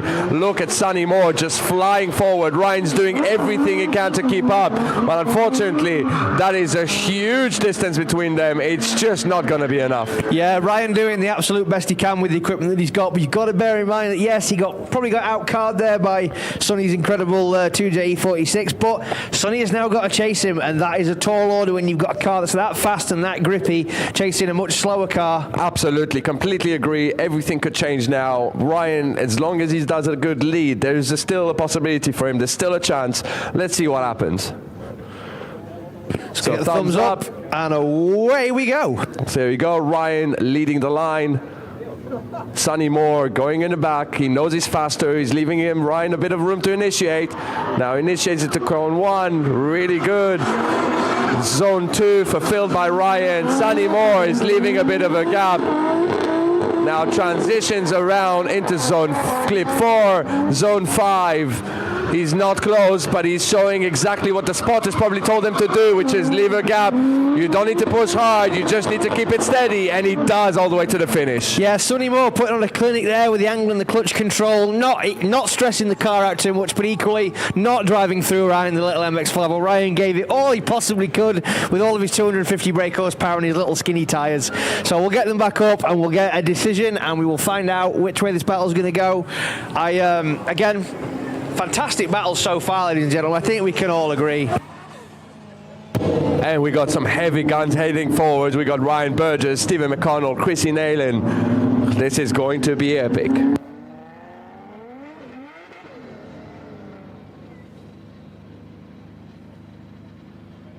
And the winner is, and Sonny Moore gets the win, ladies and gentlemen. Sonny Moore, Team Drift for you, gets the win, knocking Ryan Millen out of competition. Ryan, absolutely fantastic job, mate. Finish those tyres off for us, my friend. Let's have a good one.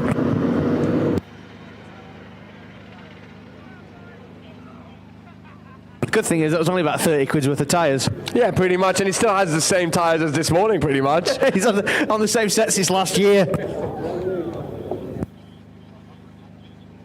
Yeah, that's one advantage to MX-5s. If you want dirt cheap drifting, you're not going to have to put a million sets of 265s on those. Well, I don't think you can fit them, really. Tom Van Beek had a really good go at trying to fit like a 245, but it involved a lot of cutting. No, he's put 265 18s at the end, but he had to cut the car completely, so that was quite a funny thing. So anyway, I started cutting.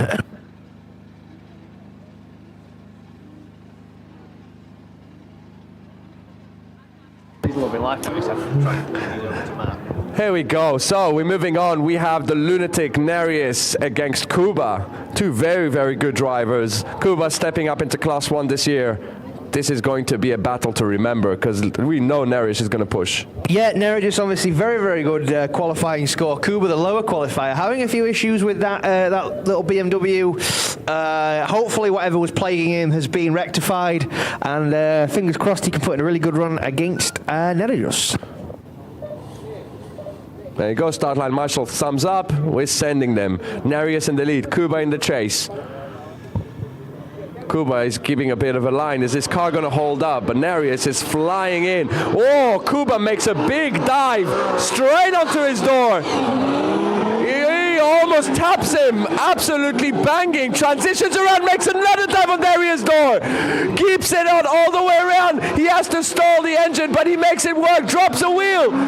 Goes onto the last corner. Oh my God, where did Kuba get all of this? Make some noise, some aggression there. Holy proximity, Batman. That was incredible. Where did he pull that from?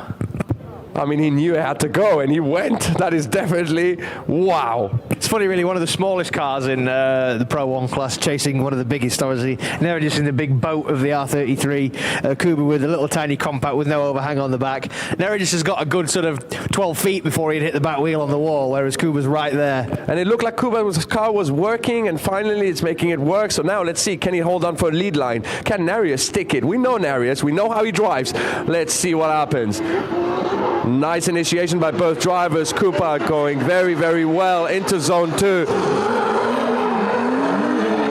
into clip 3. Nereus is not showing off the same proximity. Back around onto zone 5, transitions around to clip 6, zone 7, and all the way to the finish line. And it looks like Nereus just not did have an answer. Absolutely not. And Nereus is currently sitting 3rd in the points. God, what if he gets knocked out in the top 32? I mean, that would be a big upset. I mean, that is a crazy thing. I think I could be wrong on this, but oh no, it might not have been actually. But Kuba was knocked out in the top 32 at the first round. He was, yes.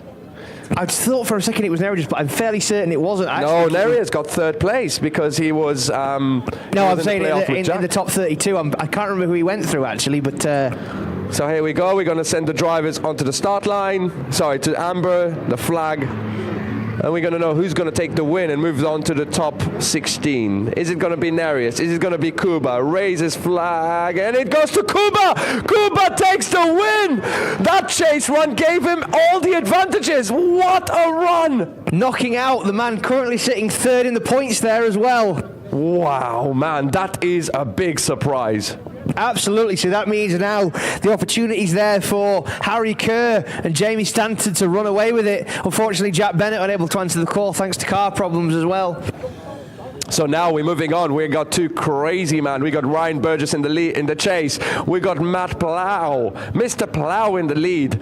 Let's see what happened. This is going to be fireworks. Matt initiates very aggressively.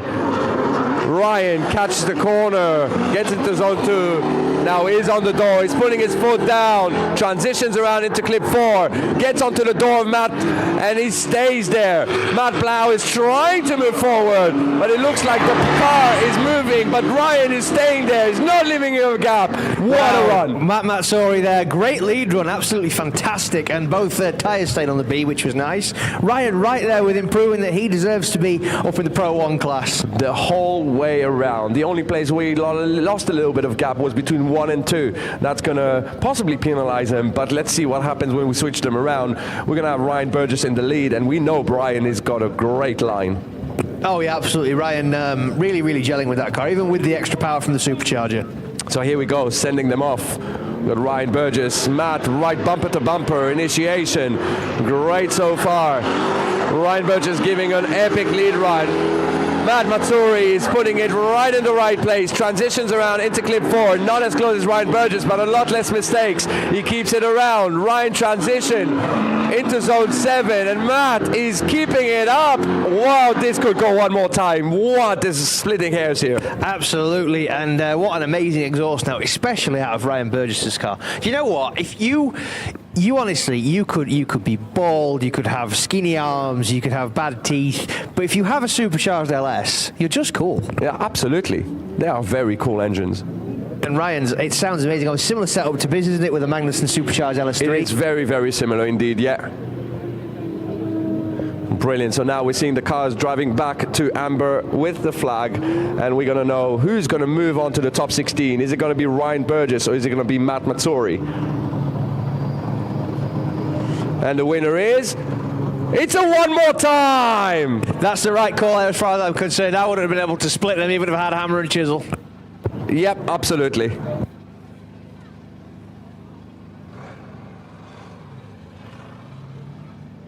I love that car. Sounds cool even when it's idling. What an amazing sound that LS has got in Ryan Burgess's car. So we'll move it along now to a bit of Scottish on Scottish violence.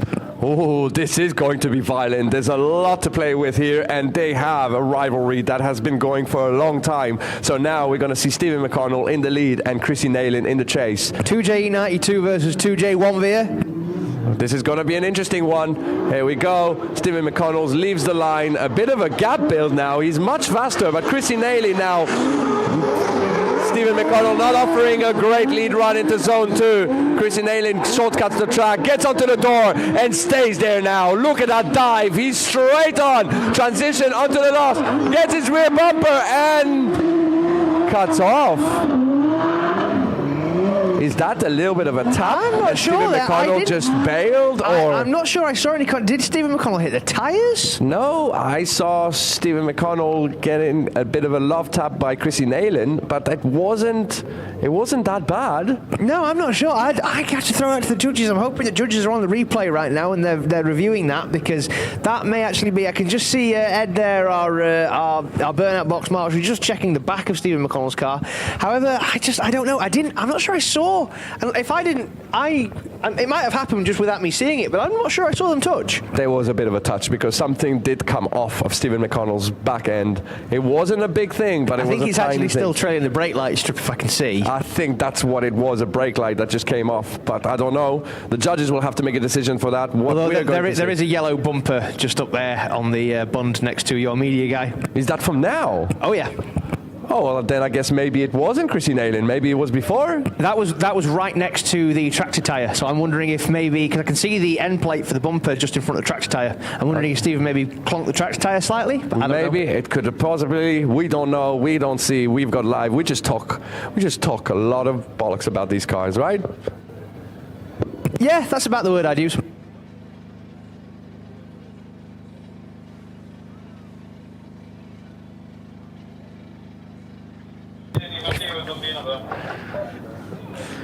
So here we go.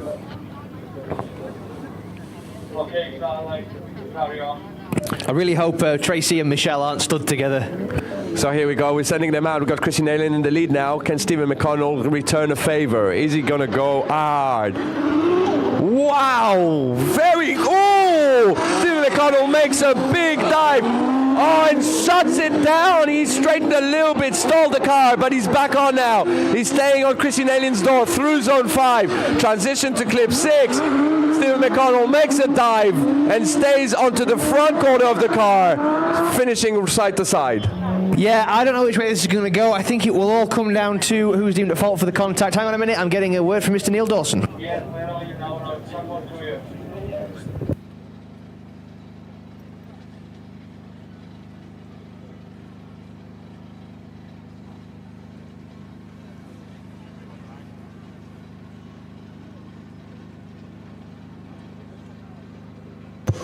Ooh, this is a tough one. We had a little bit of deliberation. We're going to wait for the result and we're going to explain to you guys what exactly happened, because it's a tiny, tiny difference. So the winner is going to be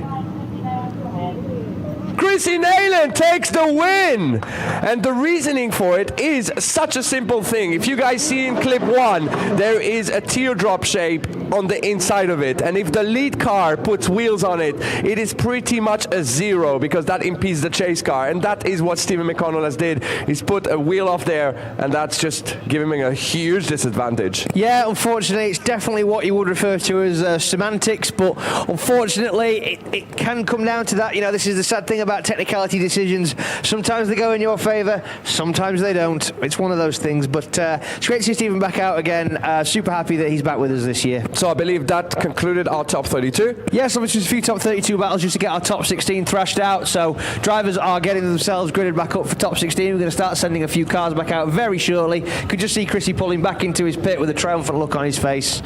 So we will pick up with you guys very, very shortly once we get our top 16 gridded up.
one if you have used them.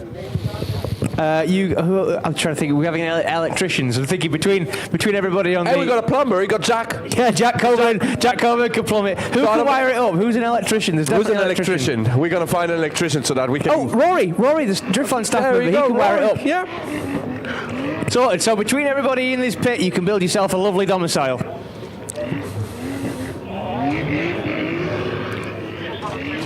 Here we go. We're moving on.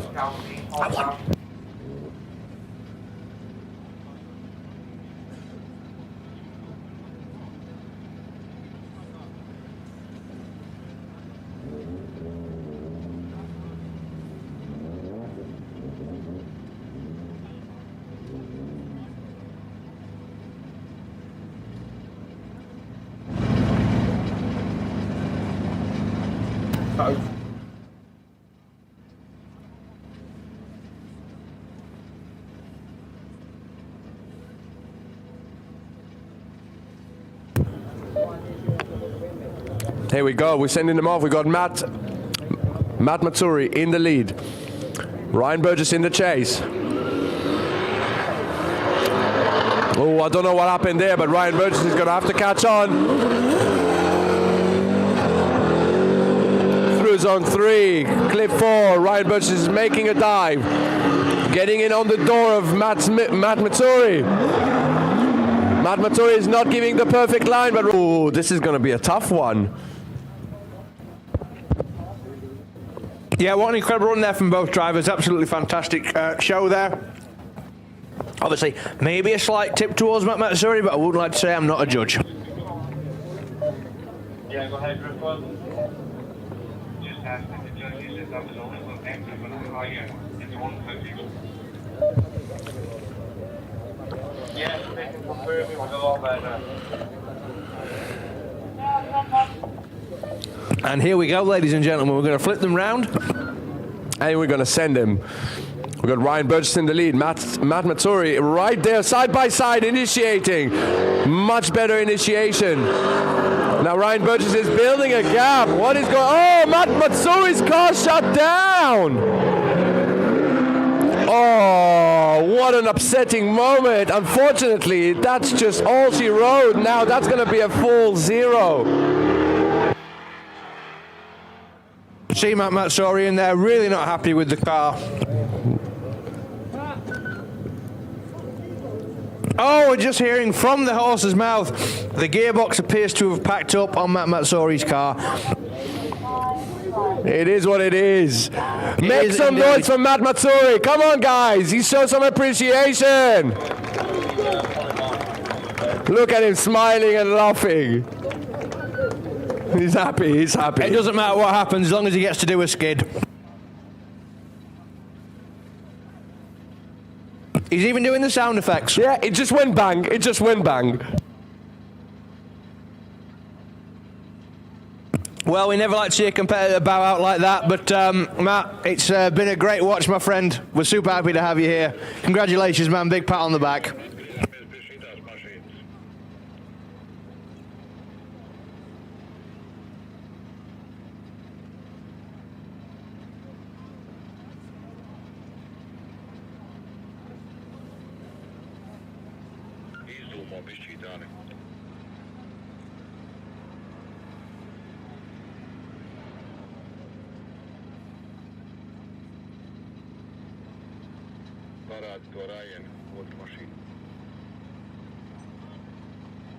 So here we go, we've got a way back on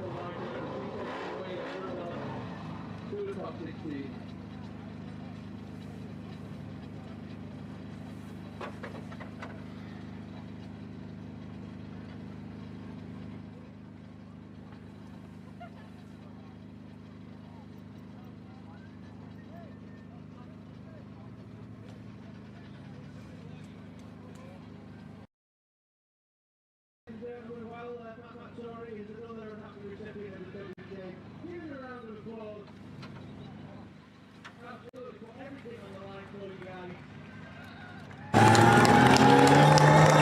Well done, mate. Absolutely fantastic drive. And as he stands there waving at his shifter,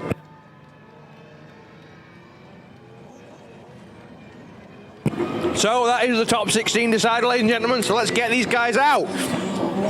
Of course, we got Stefan Stefanov, Paul Seymour having the day of his life. Arunas in the borrowed car, borrowed from Neridis, who's probably watching through the cracks in his fingers But right let's talk now. about this. There's been a rivalry between Arunas and Jamie Stanton for a while. Well, yeah, it came down to the last round 2 years ago. And look at that, they're going against each other. Both of them in Indy 36, one in a 1 JZ by Jamie Stanton and a V8 LS powered in Arunas. This is going to be a battle to remember. I guarantee that. Arunas has not done a lap, and I think it's the first time on semi-slicks in the car in a long, long time. So that's going to be a very interesting story to see. Absolutely, yes. So the car obviously currently running a road tyre alignment for its typical driver, Neridis. As two people who have got a bit drastic with the old weight shedding, both of them sans a boot lid. Martin Wonnacott and Danny Grundy approach the track, obviously both having small taps with the wall. Danny's a little bit more severe than Martin's, but obviously bear in mind Danny's car, all the original sheet metal in that back end, there's no tubes there.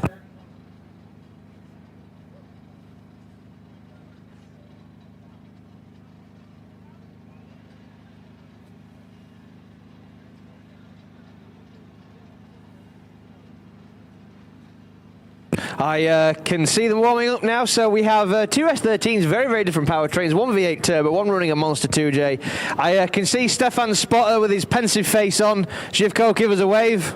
Hey, there we go.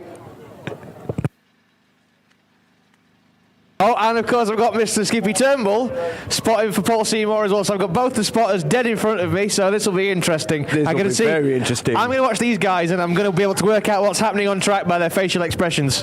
So here we go, thumbs up, we're leaving them. We have Stefan Stefanov in the lead for higher qualifier and Paul Seymour in the chase. Oh, big initiation by Stefan Stefanov, as you expect. Look at Paul Seymour, trim, makes a dive straight away. Goes back on power, he stays close. He's not leaving him to dust. Oh, really interesting transition by Paul Seymour there, but he's still there, he's still in the right place. Transitioning around again, and Stefan Stefanov picks a big gap in the last zone and finishes the lap. Absolutely, what a chase from Paul Seymour. I think that's the fastest car he's ever chased. And you've got to bear in mind that obviously Paul's watched Stefan drive. Paul knows how smoky Stefan is. I imagine if I'm anything clever, Scott has said you've got to get in that pocket behind him or you're going to get smoked out and you won't even know your own name. Which is what he's done exactly. He stayed there, didn't get smoked out, except between 3 and 4. There was a bit of a weird transition, made him drop a wheel a bit early, but I don't think that's going to be a problem because now we're going to switch it around and we know how Stefan Stefanov. He always wins practice, and let's see what he can do in a battle. Paul Seymour initiates. Stefan Stefanov gives him a bit of a gap. Oh, Paul Seymour, and did a bit of understeer there. Makes him lose zone 2, but Stefan is showing exactly what he's doing. He's right in the right place, rear quarter to rear quarter. Transition around to clip 6, zone 7, and he's back on power, absolutely smoking the track. Amazing. Absolutely brilliant there from both drivers. Paul Seymour, I think that's going to become a core drifting memory for him. Obviously, Stefan, runner-up last year, incredible driver, one of the most impactful drivers we've got on the grid. And I think no matter what happens, no matter which way that flag waves, Paul is going to be buzzing. So here we go, we're going to send them back, and this is a tough one. I don't know who's going to win, but I guess it's going to come down to the lead run mistakes. Paul Seymour did have a big mistake between 1 and 2. Let's see if that's going to be the deciding moment. Yeah, again, not a judge, but I'm fairly certain they might have a closer look at Paul's entry with that tiny bit of understeer. Difference between a 265 semi-slick and a 225 road tyre for you there. So here we go, and the winner is Stefan Stefanov. Takes the win and moves on to the top 8. Yeah, well done, very well deserved win there, Stefan. But Paul, what a day, my friend. Thank you ever so much. Absolutely grand. Well done. That's quite a finish, my friend, and you deserve a very, very, very cold beer tonight.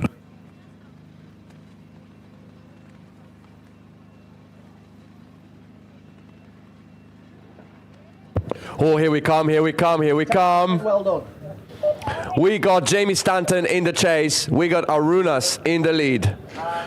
Battle of crazy mans. Let's see exactly what is going to happen. Huh? Oh. We're seeing Dale approaching Arunas' car. This is going to be an interesting one. Is there a problem with the car? Yeah, okay, standing back. Can you hold JB off the track somewhere? So we're hearing Arunas is calling a 5-minute rule.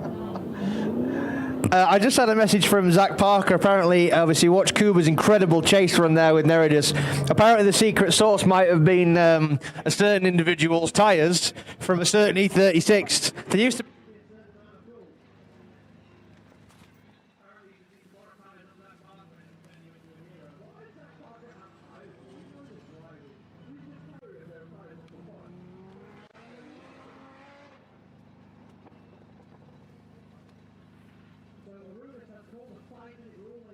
Something wrong with the car. Just going to have a quick look at it, check everything out. Unsure what it'll be, but we can move it straight along to more young lads in JZ powered S bodies. Harry Love's already clipped his way through one young lad in a JZ powered S body, and now he's got another one. But the savvy veteran Will Gibbs. Will Gibbs, there we go. Will Gibbs in the lead. Harry in the chase.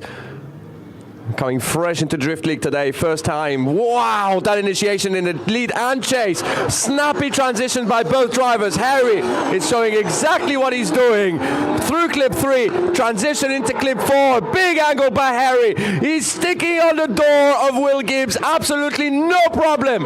Transitioning around to zone 7. He's keeping it. He's smoking it. All the way to the finish. What a run by both drivers. And a round of applause for Martin Richards, who's on the radio to Harry right now, I imagine, telling him how good he did. I think he's just going to say, go do your lead now, because technically he's done his job. Now all he has to do a good lead, right? I mean, you say that, but that was a hell of a lead from Will Gibbs. Yeah, but you can't... all you have to do is a good lead now. Yeah, but all Will Gibbs has to do is stick it on his door, and we both know he's more than capable of doing that. Absolutely, but that's not Harry's job.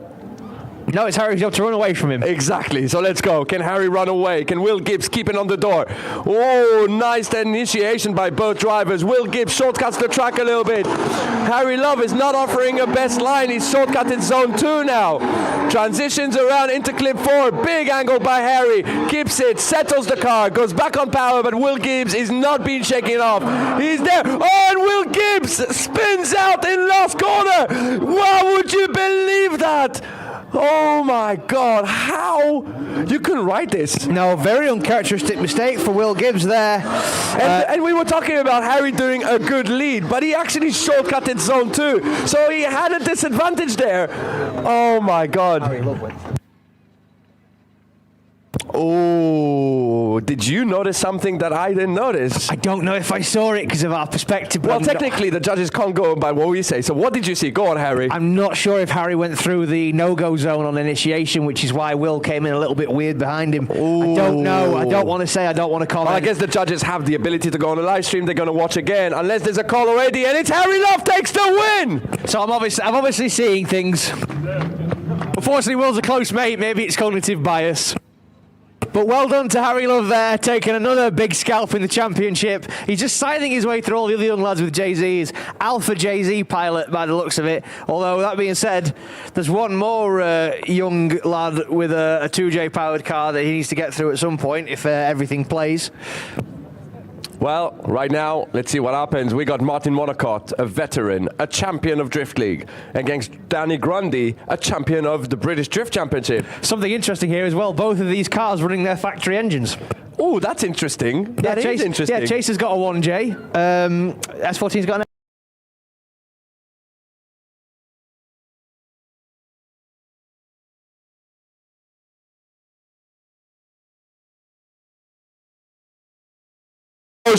initiates a little bit later, gets it right, sticks it on the door, but now Martin is trying to run away, and he's making some pace forward. Danny Grundy, big dive into clip 4, through zone 5, now he's sticking it there. Another dive through clip 5, zone 7, and all the way to the finish line. Danny Grundy showed off that he can keep up with the big boys. Yeah, great run there in the what I'm referring to as the Battle of the Bootless. Obviously, neither one of those. I like that. Neither one of those cars electing to run a deck lid for this particular round. In fact, I know Danny Grundy's car hasn't got a boot lid on it. I took it off. Amongst other parts as well. No, I didn't take any of the bits off. I just bent the other bits. Oh, you had to bend it back in place. Okay, I see. Well, not back in place, just away from the tyre. Away from the tyre. That's going to be the job for Monday. Yeah, it's going to be a bit of time on the jig there, I reckon. So here we go, we're back on. Let's go. We got Martin O'Connor in the chase, Danny Grandi in the lead. Oh, nice initiation by Danny Grandi, but now Martin Onacott is making his move. He's getting closer and closer. He's showing his expertise. He's showing his experience. Oh, what a dive into clip 4 by Martin. Brilliant driving. He shuts it off a little bit, shallows out, but now makes another dive towards the last corner. Keeps it on Danny Grandi's door. He's finishing the run. What a run. What a pair of drivers. Gentlemen, round of applause for both drivers, please.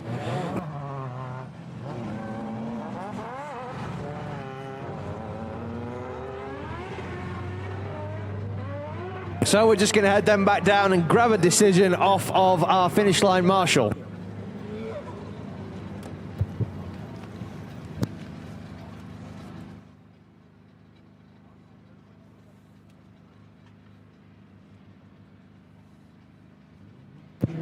Okay, so it comes down to one thing again. So we are going firstly to announce Amber is going to wave the flag towards the winner. And who is it going to be? Danny Grandin or Martin Wonacott? Who is it going to be?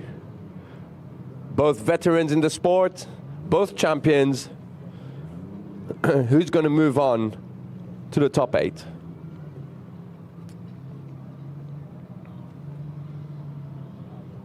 And the winner is Martin Wonacott. Takes the win, and through a one tiny bit, which is noticeable, and I hope other drivers are near seeing it. Danny Grandi went into the D in his lead run. In the teardrop on clip 1, he dropped one wheel in there. That's a no-go zone. They do not want to see drivers proper lead there. So hopefully all the other drivers are noticing those mistakes and not repeating it.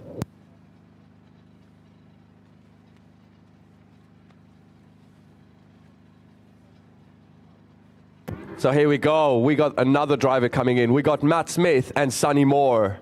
This is going to be firework. Both very, very confident driver. Let's see what happens.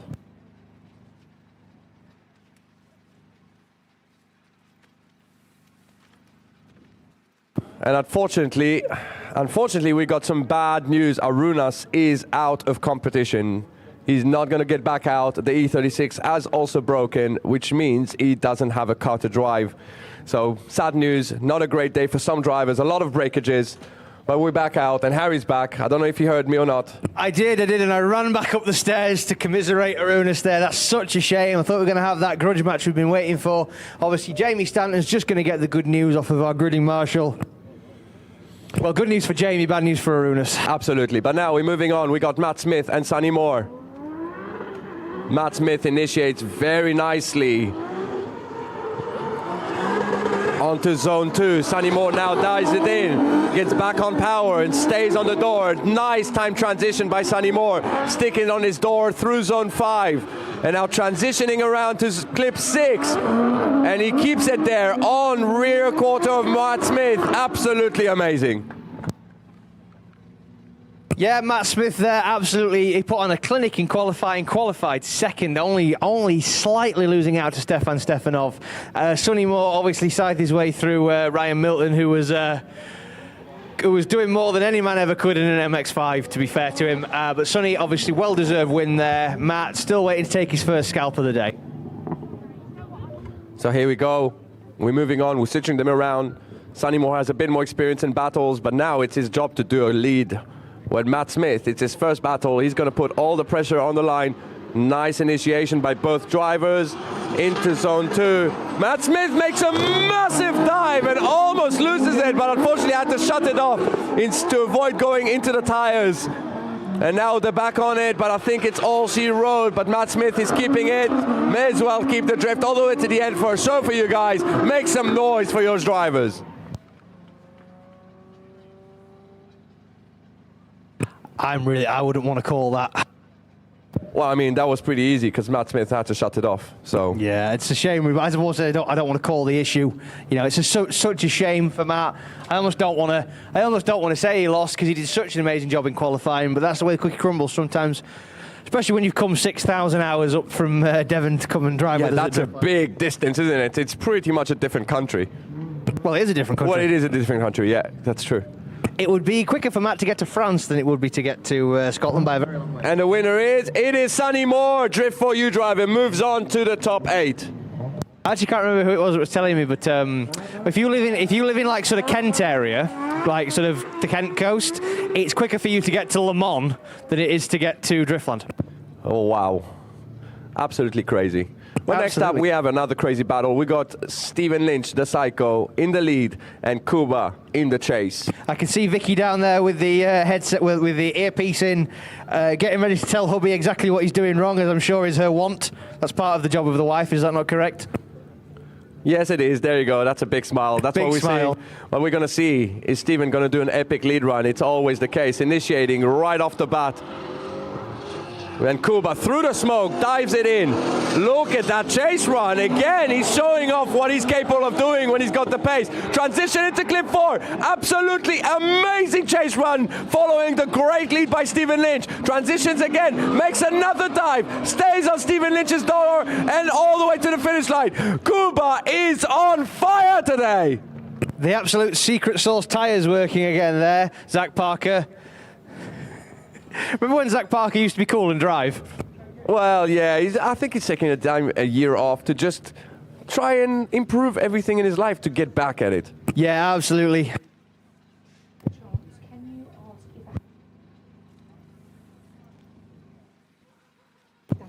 Okay, just a quick announcement. If there's Haley McDonald out here in the spectators area and you have lost a precious item, come and see us in the judging tower. We'll be able to give you back what you lost.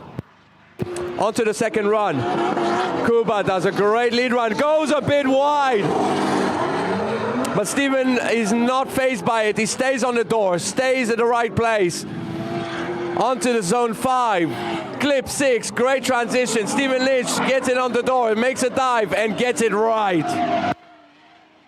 Kuba's freshly painted rear bumper there being unceremoniously tossed onto the bank. Incidentally, if anybody happens to have an E46 compact rear light laying around, please hit Kuba up at Kuba Kozlowski on Instagram. As we get a few more runners and riders out there, obviously Harry Kerr fixed his charging issue. And he has to now go up against Christy Nayland, one of the hometown heroes. So we'll pull them up to Amber and we will get a decision. I mean, Kuba's chase run was pretty amazing, but that mistake would have been a big problem. So I think the winner is Stephen Lynch, moves on to the top 8. Absolutely, and that does mean that Zach Parker can take his tyres home. Very well done there from Kuba. What an amazing chase run. He's doing a fantastic job with what realistically is quite a.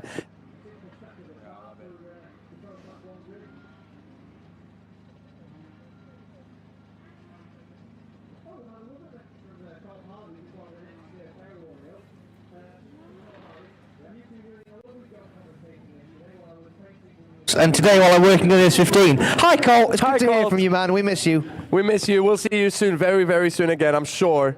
Hopefully you're not JB welding your block again. Well, yeah, I mean, I don't think that's fixed. It works. Well, it works. It works, man. You don't need to fix something that works. Be lying if you said that and JB welded a head stud before in my life. I mean, you know. But here we go. We're sending him out. We got Maximus, young gun, against Ryan Burgess. Let's see what's going to happen. BMW versus BMW, two very different engine packages. Maximus initiating really well. Ryan Burgess makes a dive. Maximus offering a great lead run right now. Oh, big snappy transition by both drivers. Ryan is shaving bumpers. We can't see from how much smoke there is, but we're seeing Maximus flying through zone 7, all the way to the wall. Ryan Burgess on the wall. Brilliant run. Make some noise for both of these drivers. Absolutely, what a chase run from Ryan. I mean, he obviously, being in the pocket behind Maximus is the only way that you can possibly get round behind that car. I mean, we couldn't see anything. We couldn't see anything. What was happening? I don't know. I just saw roughly where the cars were. They were roughly in the right place. That was pretty amazing. I thought a fog bank could just quickly roll in. You know what Scotland's like with changing weather. Well, here we go. We're not waiting. We're sending them again. Maximus in the chase. We got Ryan Burgess in the lead. Nice initiation. Ryan Burgess picks up a bit of a gap. But Maximus now reeling it in. Transitions around. Really nice transition by both drivers. Maximus rotating on angle, settling the car. and transitioning into zone 7 goes very well, but I don't think it was good of an answer as Ryan Burgess's chase. No, absolutely. One thing I will say though, very cool to see people using these more modern BMW chassis. Obviously, as stuff from the 90s gets more and more rare, it's definitely good to see people adopting newer chassis. And as Paul Seymour has walked past, a man with a big smile on his face has just said V8 for the win. How do you feel about that, Yogi? I mean, I love both. I never said I don't like V8s. You said you didn't like BMW8s. I didn't say that. You kind of did. No, I didn't. I just said there's better engines out there. Yeah, well, I guess ours. Well, yeah. That's my point. So here I'm we waiting go. for my phone to explode. So we've got Ryan Burgess right there next to Amber and Maximus. Who's going to be the winner? Is it going to be Ryan? Is it going to be Maximus? It is Ryan Burgess, moves on to the top 8. Absolutely, Ryan Burgess with the awesome choppy hot rod sound effects coming from the 82, moves on to the Great 8, well deserved. So next up, we're going to have two very, very cool BMWs. We got Chrissy Naylor in his E90, and we got Harry Kerr in his E46, and hopefully Harry Kerr is back on point. Let's see what's going to happen. They're leaving the line, past the pest cone. Harry Kerr initiates. Yes, that looks like the Harry Kerr we know. Transitions around into zone 2. Oh, Chrissy Naylor over-rotates a bit, but he loses ground. He's still okay, still in the game. Makes a big dive and over-rotates again. He has to shut it off while Harry Kerr doesn't even know. He's back on throttle all the way to the finish line. Wow. Yeah, Chrissy very displeased with himself there, unfortunately. Looks like he's shaking his head. I think he maybe missed a gear, possibly. I'll try and see if I can find out what's gone on, but sounds like the revs are revving and the car not moving. I think something has definitely broken, otherwise it would have gone back to the start line, so there is possible issue with it.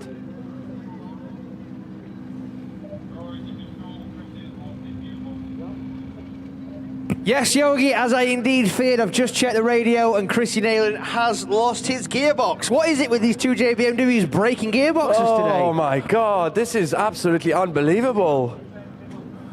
I mean, I know Chrissy brings a spare with him, but he's not going to get it changed in a 5-minute rule on his own, even as good of a spanner spinner as he is. No, I don't think a 5-minute rule could be a clutch. I mean, I've seen some people do some crazy stuff. Gearbox, sorry. Well, here we go. Harry Kerr goes back to the start. And that means it will be an automatic buy for Harry Kerr. He moves on to the top 8. Yeah, Harry's obviously having a bit of bad luck in one regard with terms of like his car playing up, but then in terms of his qualifying score getting him through the top into the top 16, and then unfortunately him only having to do one half of the top 16 battle before his competitor had to unfortunately bow out. And we didn't see him chase yet. We did not. But unfortunately, one too many clutch kicks from Chrissy, and that was all she wrote. Obviously, they don't build, I don't know if you noticed, but they don't build diesel BMW boxes for 7,000 RPM shock loads. No, I don't think they do, no. Unfortunately, yeah, that's gutting for Chrissy and very, very sad. But oh, wow, what a battle are we going to get now? Is that what I think it is? I think it is Stefan Stefanov going against Jamie Stanton. This is going to be absolute fireworks. We've seen these two battles again and again, and every time it has been amazing. Very excited. Let's see what is going to happen next.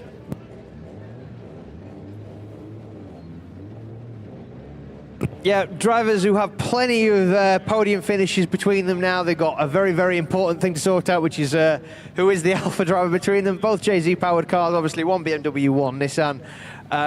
Stefan, obviously the crazy gripped up monster car that smokes out where it goes, and Jamie Stanton, fast, grippy, flying vehicle.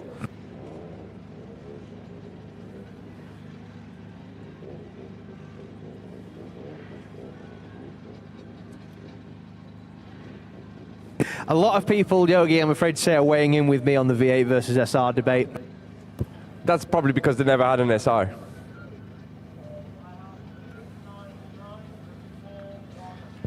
My messages have never been so full. I feel like That's a hot okay. chick. I feel like a hot chick. That's okay.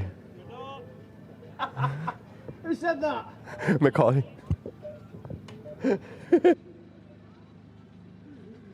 Thank you. There we go. So here we're sending him. Stefan Stefanov in the lead. Jamie Stanton in the chase. Wow, this is going to be firework. It's already started. Stefan Stefanov not fulfilling zone 2 fully. Transitioning around. Oh, what a dive by Jamie Stanton. Makes Stefan Stefanov over-rotate. We can't see anything from how much smoke they're making.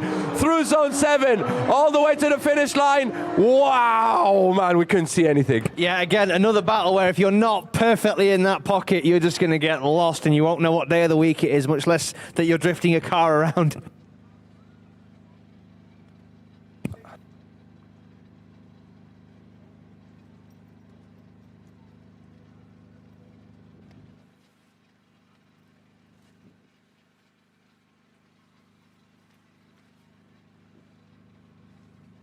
Here we go. We're sending him off. We got Jamie Stanton in the lead this time. Can we see a better run? What is going to happen? Because we know Stefan Stefanov is going to be on the door. Oh, much nicer transition into zone 2. But Jamie Stanton offering a better lead run through clip 3. Now, wow, what a dive by Stefan Stefanov. Now back around, big angle, big transition onto the last corner. Stefan Stefanov absolutely pushing him around all the way to the finish. Now this is tough, very tough. You couldn't split them with a pry bar. That was an incredible run from both drivers. That is really going to be a battle of semantics there. I really don't know which way it's going to go. I want both drivers to go through, which is kind of sad, but we are going to lose one of them, and it's a real shame. Absolutely. But here we are. And we got one driver that has a bit of a mistake on the lead, and then one driver in the chase. So this is going to be very tough to decide by the judges. Absolutely, and then a bad day to be a judge. So we'll get them both up, and we'll see what the crack is. So here we go, we've got Jamie Stanton and Stefan Stefanov. And the winner is... Jamie Stanton takes the win! Wow, Stefan Stefanov. Fantastic run. I think it came down to the lead line because Stefan Stefanov did not fulfill zone 2, which is a very tough one to chase. So yeah, I'd be inclined to agree with you there. I mean, obviously, again, I'm not a judge, as I frequently like to remind people, but fairly certain. How many battles have we lost due to a lead line, right? I mean, how about we lost a mechanical failure? And mechanical failures, and so far it hasn't been like a chase that was better than the others so far. I think that's going to come now. Watch this. I don't think I've ever been to a competition where there's as much attrition as this one. I know, it's crazy. There's so many crazy stories to tell after today, but now there is another one we're going to have to tell because we have Martin Wonnacott and Harry Love. One of the oldest drivers in the class versus one of the youngest. Absolutely. That is going to be crazy. What can they both do? Let's see. They're both sending it off. Nice initiation by Martin Wonnacott. Harry Love makes a dive onto zone 2. He's staying there now. He's settled. He's composed through clip 3. Big snappy transition by both drivers. Harry Love dives onto his door. Gets in onto his door through zone 5. Loses his bumper onto zone 7. All the way to the finish line. What a chase by Harry Love. Make some noise for your drivers. Martin Wonnacott split his bumper clean in half on that run. He got one half there being picked up by Ian and one half being picked up by Jamie. Yeah, that was Harry Love pushing quite a bit much there, but I think that was totally legitimate. What a run. This is a real young gun versus elder statesman. I'm trying to work out personally if what Martin Richards is saying, unreadable as always. I mean, again, he's probably saying absolutely amazing chase.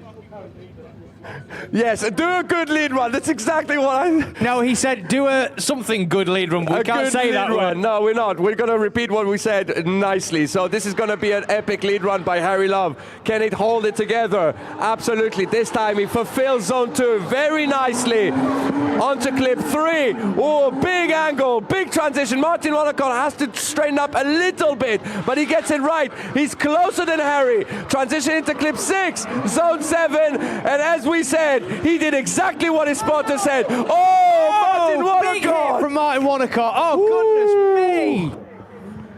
Oh, that's a big, and it sounds like something's very broken on that car. Something very broken. Oh, my goodness me. The wheel has debeaded. But again, Harry Love did his job. Martin told him, do a good lead run, and I think he fulfilled exactly what it was. What a lead. Was that the wall after the finish, though? Or was he in the wall before the scoring zone ended? I don't know. What does Martin think? But Martin, was that a good lead run? That was a good lead run. The end was it? Yeah, we know. But it is what it is. To be fair to Martin, like there's a real, I always say about the camaraderie and the empathy involved in drifting. As soon as he saw Martin hit the wall, Mr. Richards' hands went straight to his face. Nobody ever wants to see a driver bend their car like that. And that could have been a lot worse. So luckily, it is going to be damage that is going to be repaired. Well, buddies, I'm afraid you've got a busy Monday morning, my man. Oh, goodness me, I just hope it's nothing too serious.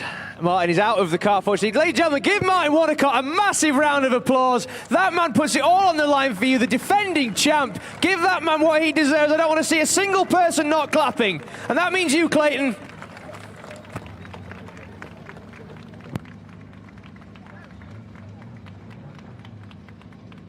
Yeah, ladies and gentlemen, as we're looking underneath, hopefully I heard something very mechanical sounding trailing.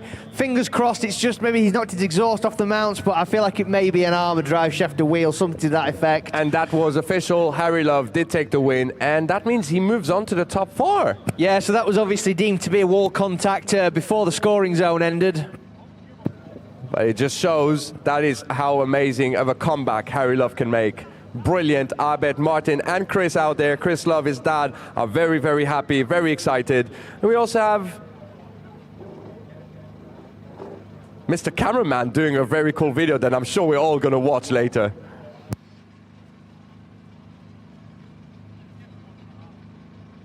So, ladies and gentlemen, we are going to have a little bit of track down while we get Martin Wonnacott off of the That's off okay. of the circuit. It gave Fraser a bit of time to change the battery because he's been filming, you know. Fraser's got Harry Love's highlight reel on the go for him. I wonder what... I'm not going to do what he's... It's going on Harry Love's Tinder profile tonight. That is not nice. I agree. Harry's pushing it today.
Looking like it's going to be a very, very, very long couple of weeks for Martin getting this car. As you can see, the beautiful Strom wheel is currently in several pieces.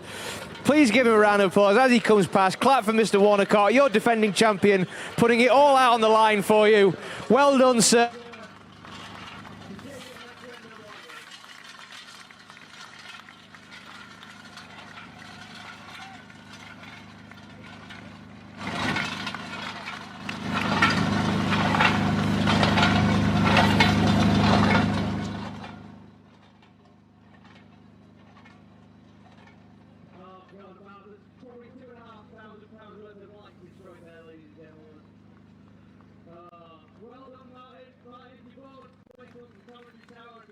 We'll grab an interview with you.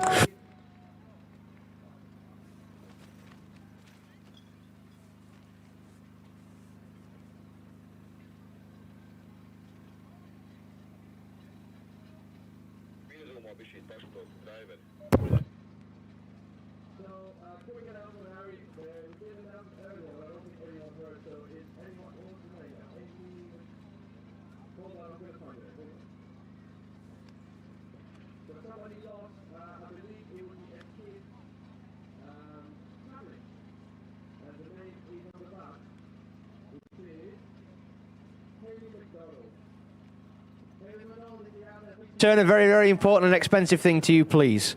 Please. But on the subject of very, very important things, obviously we have to bear in mind that we are only 40% of the way through this wonderful championship. 40%. I love how you counted exactly. We are 40%. It's not hard. Divide. How many times does 2 go into 5? Again, now you just confused me again now. I thought you were Mr. Maths and Physics. Well, no, I said not math. Okay, I thought maths and physics were the same thing. No, what? I mean, physics is used by math, but math is different. Anyway, what I'm saying is if you want to come to the third round of this championship, ladies and gentlemen, which you definitely do because it's still all to play for here. It's at Teesside. It is at Teesside. It's at Yogi's home track. Love it. It is the foundation point of British drifting. We have been running competitions there for a very, very, very long time, and we're super happy to be back there. That is on July the 12th and the 13th. Disappointed. If you can make it from here in about 3 hours, if you get a good run. See, hopefully Mr. Warnacott, that car will be back out singing and looking lovely again. They're just doing a side.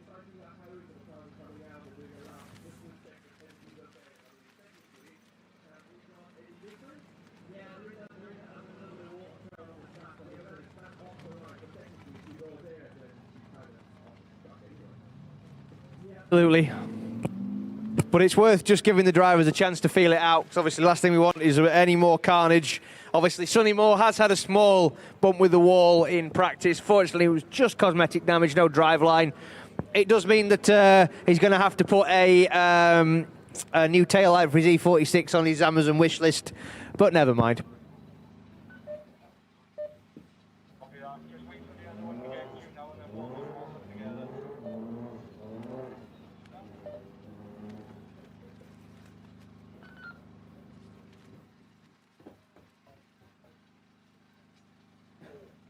It looks very sorry for itself.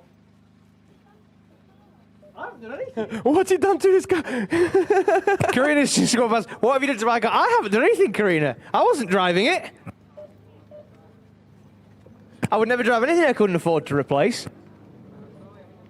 So here we go. We are moving on. We're going to have Stephen Lynch in the burnout box and Sonny Moore. They're going to warm up the tires, and we're going to move on to the last battle of the top 8. Top 8. Top 8 indeed. Well, it's not the last battle because we still have Harry Kerr to run. Oh, yeah. I think. Sorry, I'm getting really confused. Mine hitting the wall has destroyed my concentration. Unfortunately, my empath tendencies are taking over.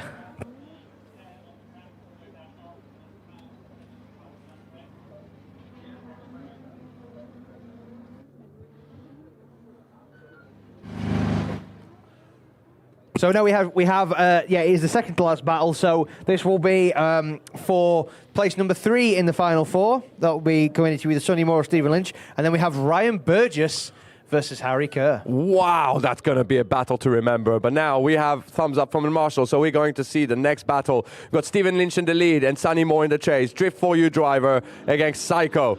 Psycho initiates way early like he always. Sonny Moore makes a dive. Stephen Lynch goes a little bit narrow into zone 2, but now he's back on clip 3. Transitions around. Sonny Moore makes a dive, goes back on power, settles the car. But Stephen Lynch is going very fast. Oh no, Sonny Moore has to shut off. Oh goodness me. It looks like it might be a D-bead of Sonny Moore. It looks like the car's riding much lower on one side than the other. Did it lose? Has he lost a tyre? I think the car just shut off. Oh no, we have another person with driveline related carnage. Sonny Moore's clutch has gone to the floor. Oh, what is going on? I don't know, but I tell you something, anybody who deals in BMW driveline components is going to make a mint.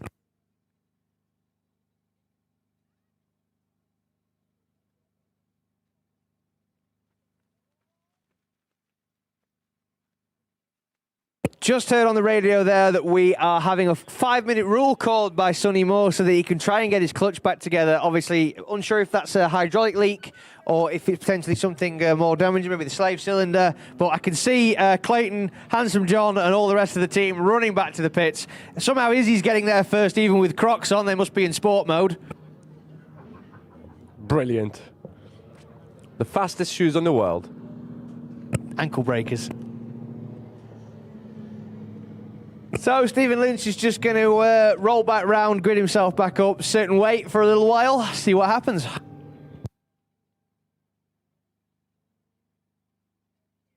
For some cheers from the fans.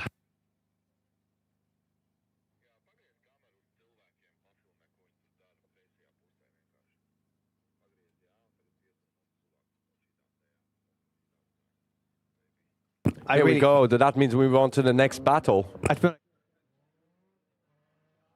I'm just reminded of how sad it is, bless him. But now we're excited. Harry Kerr with fresh rubber on the back, still got the stickers on the tyres. Same as Ryan Burgess, brand new fresh tyres. I mean, let's face it, if you're Ryan Burgess and you're in your first year in Pro 1 and you're going against Harry Kerr, you're going to want all the grip. Absolutely.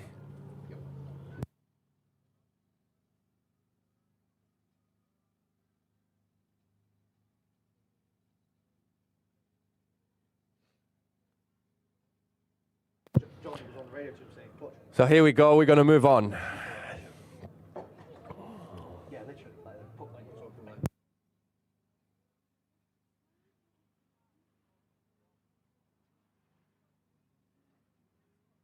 So as we get some mega heat into those brand new semi-slicks. Good tyre warm-up by Harry Kerr. You're seeing you scrubbing his front really well. Yeah, absolutely. Very smart man. Yeah. Important to make sure you've got some front end in that car, especially with how Harry Kerr drives. Ladies and gentlemen, I would highly recommend, if you've got your phones on you, if you're willing to film this kind of stuff. I don't like watching it through a screen, but if you're willing to film this kind of stuff, you're probably going to get your phones out for this one. Because it's going to be absolutely insane. Can Ryan Burgess keep up with the Harry Kerr? Let's find out. Here we go, sending off the line. Harry Kerr in the lead. Ryan Burgess in the chase. Nice initiation by Harry. Ryan is keeping up. He's staying there. Wow, what a lead run by Harry Kerr. Ryan Burgess makes a huge dive into clip 4. He doesn't match it. He loses a bit of ground, but now Harry Kerr is trying to go away, run away, shortcut a little bit, doesn't get zone 7, and he's back. Yeah, Harry Kerr, and honestly, it's so good to see Harry Kerr on form, car singing, obviously. Harry Kerr, sponsored by FR Services, AK Drift 1014 distribution, doing an amazing job in that car. Looks amazing with the Strom wheels all done. He had his whole clamshell off the back end while he was sorting his fuel system out, but he had the forethought to put it all back on, which was nice of him. Well, here we go. Now we're going to switch them around. We're going to get a thumbs up from the marshal, and we're going to see it go again.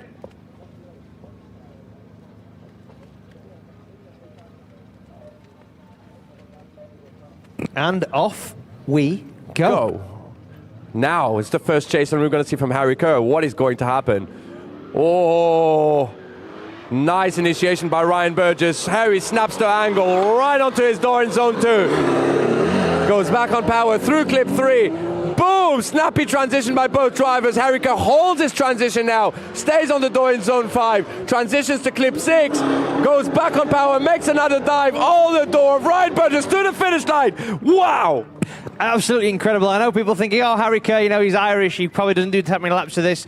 Harry Kerr, to my knowledge, has been to every weekend, every fun event that's ever gone on at this track. For a long time while he's been building that car, he has always come and he's always had some seat time in, in pretty, rough cars, old 46 compacts that he's pulled out of a hedge. They're having fun, yeah. But seat time is seat time. Seat time is seat time.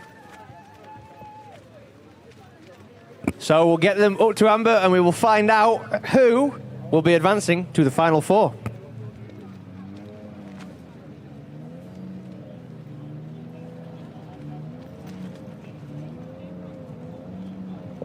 And the winner is Harry Kerr, moves on to the top 4. Even Ryan Burgess is clapping for Harry Kerr in that car. I can see him clapping. Well done to you, Ryan. That was an absolutely amazing drive, mate. I mean, what a chase run, man. What a chase run. Yeah, absolutely fantastic drive there from Ryan. It looks like Sonny Moore's car is working. Yeah, fortunately, hopefully it was maybe something as simple as the, I've had it before where all that's happened is the pin's fallen out of the pedal. Ah, that would make sense, yeah. That's a pretty common failing on BMW clutches, is the little clevis pin falls out of the pedal and then your pin falls off and you've got no clutch. Well, I can tell you one thing, it definitely can't happen to Stephen Lynch. Well, it can, but it would be a bit more drastic. I mean, technically, if that happens, you could just use a joystick, so... Be a thumb monkey. Yes, I like that. Talking about snappy joysticks, it sounds horrible. Is that me?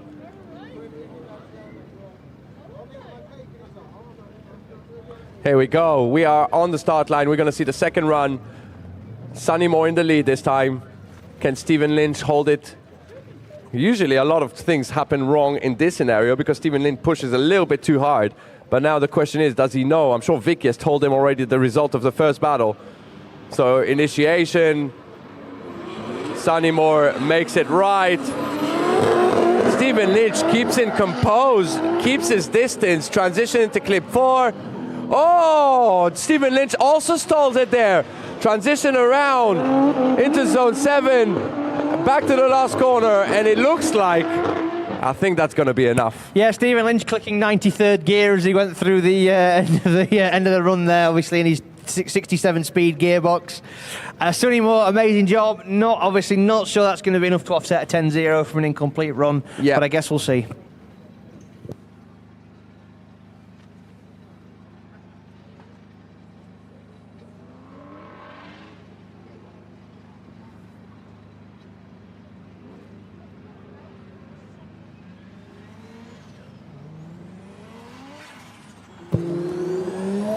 And flag is raised, and the winner is Stephen Lynch. Takes the win and moves on to the top 4.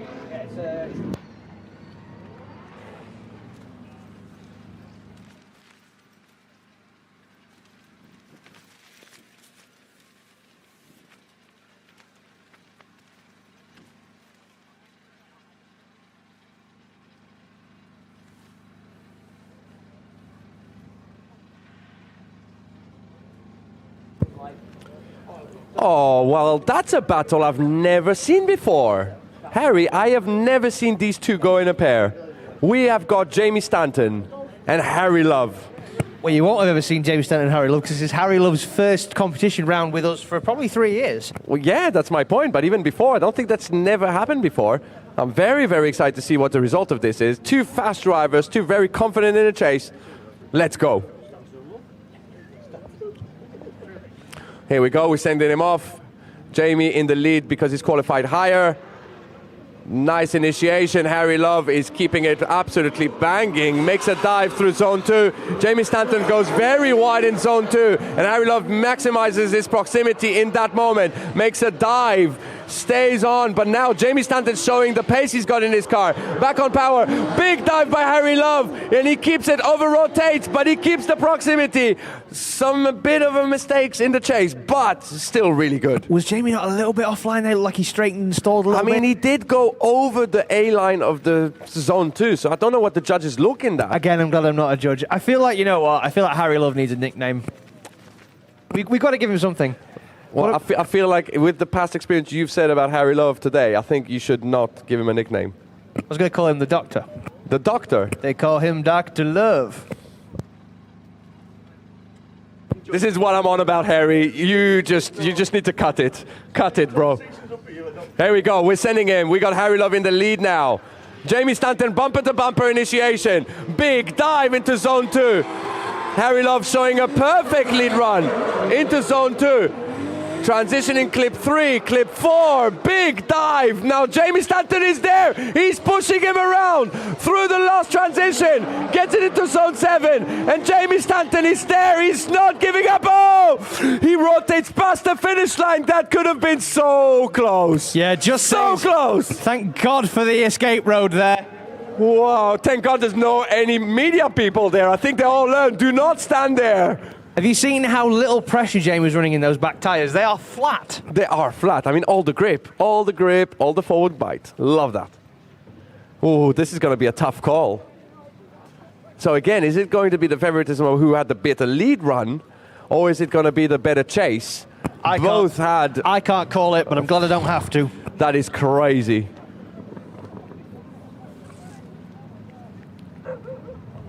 Right, here we go. They're back at Amber, the flag. And who are we going to be? Make some noise for your drivers. Come on. Is it going to be a one more time? Is it going to be Harry Love? Is it going to be Jamie Stanton? Who is it going to move to the final? Do we have a decision? I guess the deliberating, that is a tough one to decide. We're waiting. Impatiently. We're not patient. We want to know. And the winner is Harry Love takes the win! Harry Loves moves on to the final, and there's going to be some very happy people. Martin Richard is happy. Chris Love is happy. Fraser is happy. What more do we want?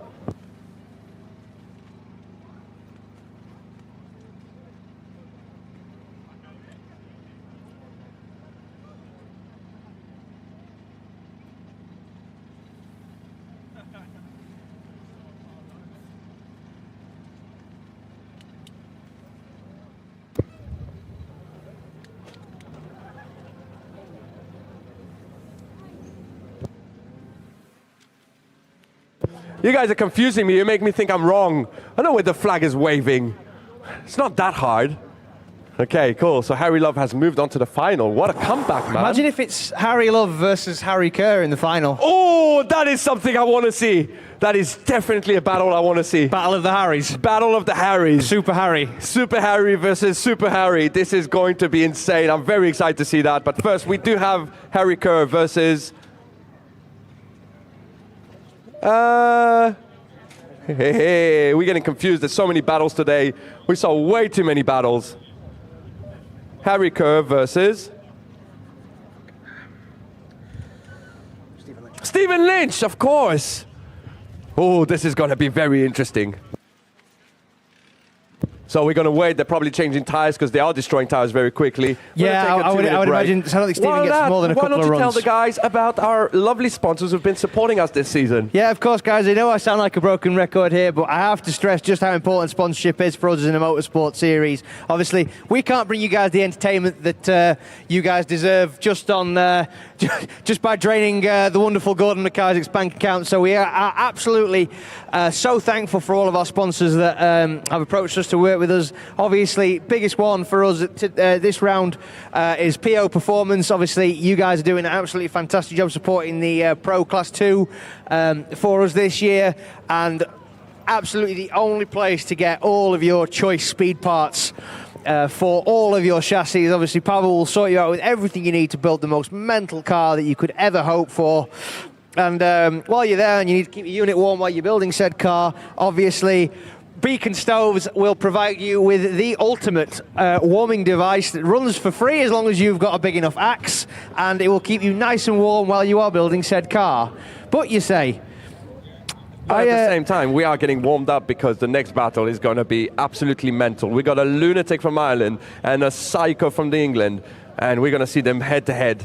One with a JZ, one with a V8 turbo, one with an automatic gearbox, and one with a manual gearbox. It's completely different cars. It's going to be sick. Both E46s. Both E46. And another E46 man that we know is happy, it's Matt Maturi. He's right there. He's still happy. He's still joyful. And he loves today. He had good fun. And I'm sure he's going to come back to Teesside stronger than ever. Absolutely. Matt looks like he's even though maybe obviously the car's not going back on the trailer working, he still looks like he's had a great day. Is it gearbox?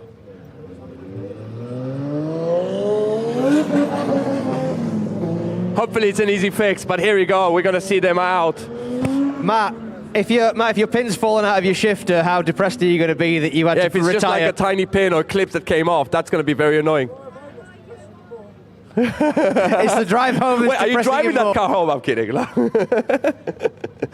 right, here we go. So we're going to send them into the burnout box. We got Stephen Lynch and Harry Kerr. Obviously, who's going to lead first? Now, I don't remember the qualifying, but I think Harry Kerr is going to lead first. Yeah, Harry Kerr as the higher qualifier, only slightly, but Harry Kerr will lead. Also, just bear in mind that we do have our third and fourth place playoff between Jamie Stanton and the loser of this battle. Yeah. So Jamie Stanton is not out. We still got a chance for a bit of silverware, and so is one of these drivers. Both these drivers have got a good chance for some silverware. So here we go. We set them on the start line. We got Dale to send them. We're going to get thumbs up. We're going to see Harry Kerr in the lead and Stephen Lynch in the chase. Yeah, Psycho Steve, Vicky will be on the spotters radio. Hopefully she's telling him to just drive about 9.5 tenths. About that, well, here we go. We're sending him. Harry Kerr in the lead. He's going to be very fast. Nice initiation by Harry Kerr. Stephen Lynch is right there, getting it close. Harry's doing a perfect clinical lead run through zone 2. Clip 3, transitions around. Stephen is cutting the track a little bit, getting closer, but not holding it together. Harry Kerr, while he's trying to go away, and he's making a move. He is faster, and he's built a gap. Wow. Wow. I don't really know what to say.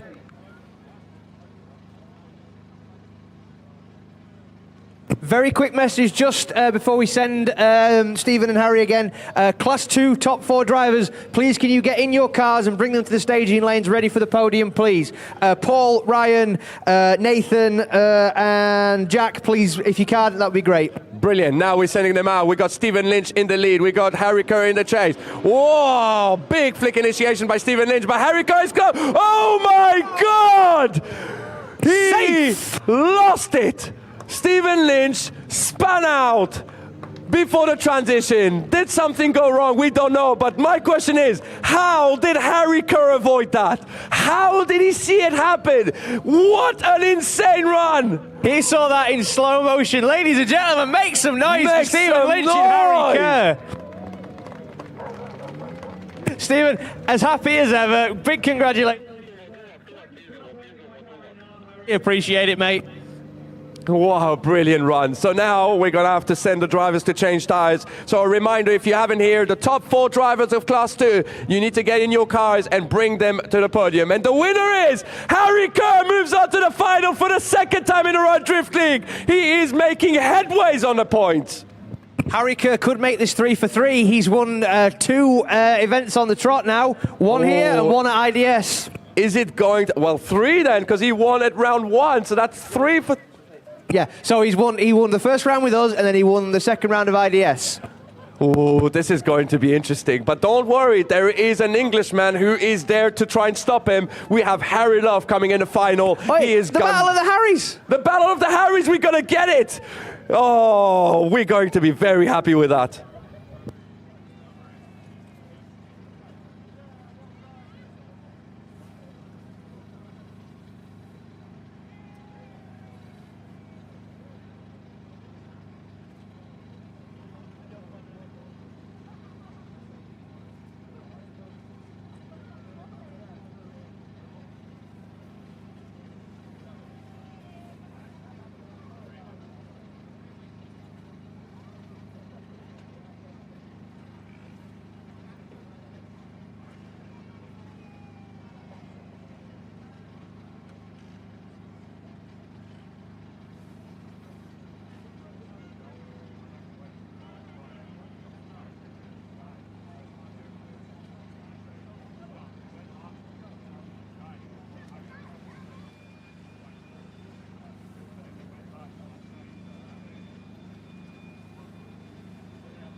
I'll tell you one thing, Harry's going to win it.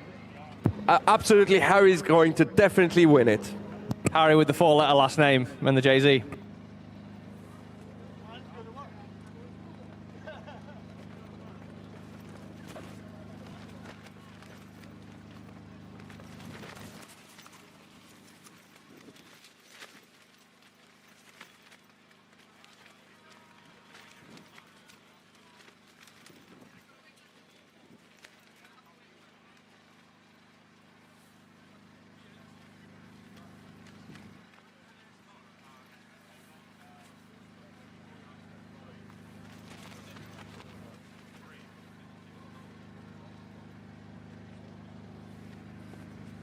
Okay, here we go, Harry, back to business. We got 2 battles to finish the day.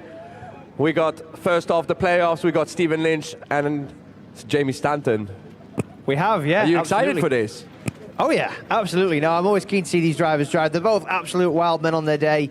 Obviously, Jamie, very fast, very grippy. Stephen, the showman, big angle, big smoke. It's just a question of can Stephen keep it reined in, or is Jamie going to drive away from him? Okay, or is he going to, over-rotate again? That's a big one. But here we go. We are starting off. Dale is going to give the thumbs up, and we are going to move forward. I just saw a drop. I'm just going to say that. Yeah, I've just seen a drop I just as well. saw a drop. Everybody blow. Blow away. We do not want that. We need 10 minutes of dry.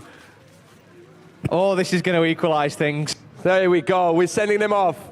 We've got Stephen Lynch in initiation. Wow, Jamie Stanton pushing hard, gets on the door, gets it side by side. What a brilliant initiation so far. Big transition snap. Jamie Stanton gets it on the side door of Stephen Lynch, keeps it there, all the way to clip 6. Transition around to last corner. Stephen Lynch goes very wide, but Stephen Lynch uses that as an advantage all the way to the finish. Wow. Did you see that dive by Jamie Stanton? What a lunatic! I did indeed, and I'm just really hoping that Jamie can keep it together. I can see Gabby down there. She's getting ready to cheer him on, I'm sure. Come on. We got to hurry up, guys. We got to hurry up. The rain is about to join us. We won the final in the dry. It's got to be in the dry. I mean, both of those drivers very capable in the wet, but obviously much more impactful in the dry. Hopefully that track is so hot the rain will just flash boil.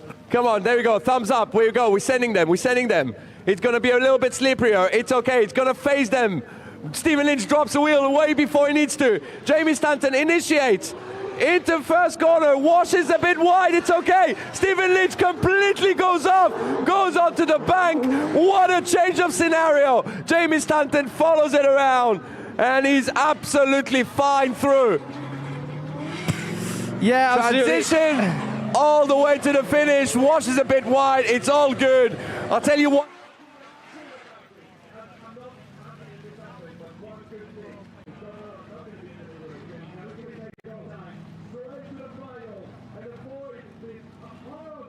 That came in the worst time because we wanted to see the final in the dry. Absolutely. So this is going to now get very, very difficult. But I mean, fortunately for Stephen Lynch, not beached on the bank and nothing more than a broken off side skirt and a bruised ego. As they try and get mega heat into their tyres, Harry and Harry. As they go, it starts to get more and more unbelievable. The weather here has come against us all weekend. Who ordered this? Molly, have you put a sprinkler system out? Yeah, somebody who has low power decided to order this, and it's just a little bit too late. Well, Harry's used to driving in the rain. That's Harry Carey's used to driving in the rain. That's a big advantage. Harry Love has a lot of experience at fast track. What is going to be? Here we go. We're sending them around. Harry Kerr initiates. Harry Love initiates behind him. Absolutely banging initiation. They're not washing wide. Harry Love gets it on Harry Kerr's door. Now goes on it. Stays on the door. Quick snappy transition by both drivers. Harry Kerr goes a little bit forward. Harry Love makes a dive and gets it onto the door. Transitions around to clip 6. Harry Love goes a little bit on the inside. Over-rotates. But Harry Kerr keeps it right. And now they go together. Finish line side by side. Oh my God. You would not believe how slick that track is going to be out there, guys. There is so much rubber laid on it for all the session today has been completely in the dry. We haven't had a drop of rain. And now all of a sudden, just to add a little bit, and it's stopped as quickly as it started. Don't say that, Harry, man. It's not going to pick back up within a minute. Actually, we are in Scotland. We are in Scotland. Did you not see what happened yesterday? I did. Heaven opened up instantly. In fact, it was about this time yesterday as well. Right, here we go, here we go. We're sending them. Now again, tricky condition. It's changed probably again. It's different conditions now. Let's see what happens. Harry Kerr in the chase. Harry Love in the lead. Both Harrys. Who's going to take top spot today? Nice initiation. It looks like Harry Love managed to pick a big gap. He's got more grip, but Harry Kerr is making a dive. He's back in the right place. Now through clip 4, transition around. That transition by Harry Kerr was insane. Straight up to the door, gives him a bit of a tap, pushes him into the right place. Transition into clip 6.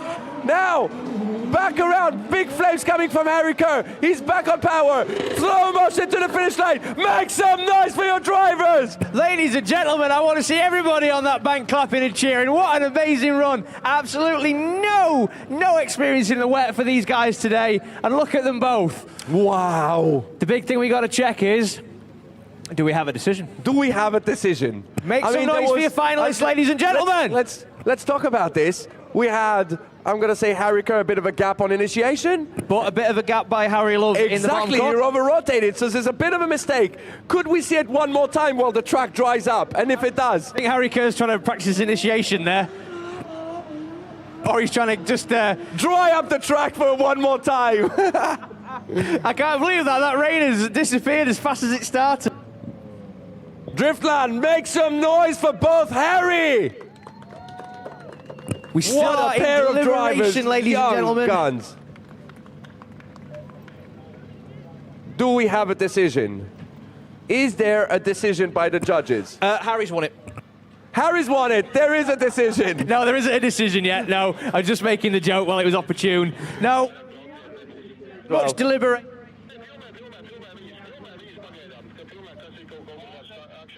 Looking going, I think Harry's won, but then again, we don't know. Maybe we can't split them.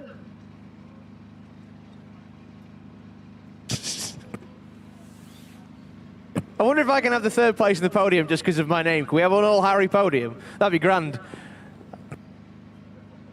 Just going to go and put some masking tape over Jamie Stanton's... Harry. A third Harry. Harry, we are going to see the Harrys go one more time! We're going to see it one more time! Here we go. So to deliberate, as we just described, there was a tiny mistake by Harry Love in the last corner, and he over-rotated, couldn't go back on power, was slippery. And then we had a mistake by Harry Kerr on initiation that he over-rotated and couldn't go forward. So that means we want to see it again. Now, can anyone and everyone blow on the track? We want to dry it as quick as possible so we can have a chance of seeing this in the dry. I am super hyped. I'm super excited. Let's give it a go.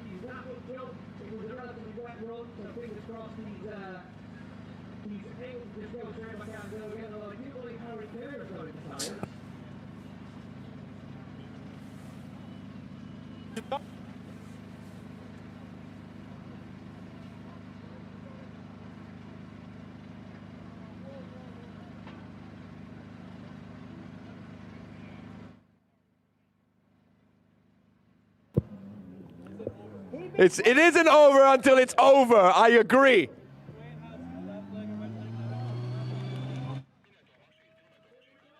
Harry Love! But so do I, and I still can't beat him.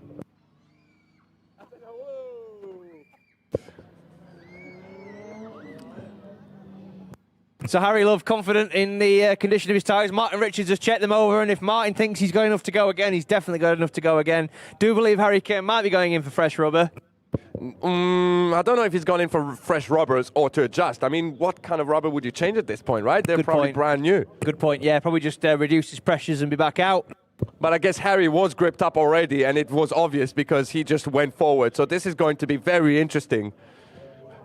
I am very, very questioning of what Martin Richards is telling him. How does he tell him to improve? That is a very, very cool question.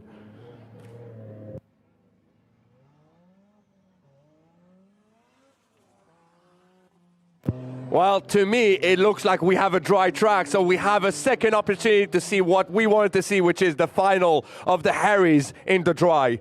What a crazy run. I would guess the tyre pressure gauge has been frantically flung out towards Harry Kerr there so we can make some adjustments. I don't know, he didn't have time to adjust that much. So I think he just checked and gone back out. He's just pulled the valves out of his tyres. Now this is the burnout box. What are we going to see? We've seen smoke, we've seen smoke, we've seen smoke. A lot of grip in that car. We've seen smoke, this is good, this is good. That means we're going to see a proper final. If the rain can hold off for 2 more minutes, that would be absolutely bliss. If anybody out there's got a leaf blower, please point it skywards. I mean, do you know what? I don't even mind doing the podium in the rain, as long as right now it's dry. So let's see, we're switching them back around. We're starting with Harry Kerr in the lead, Harry Love in the chase. Let's go, sending him around. Nice initiation by Harry Kerr and Harry Love. Harry makes a dive. Harry Kerr gripped up his car so much. Look, his tire is flat. But Harry Love is not being ran away. He's catching on.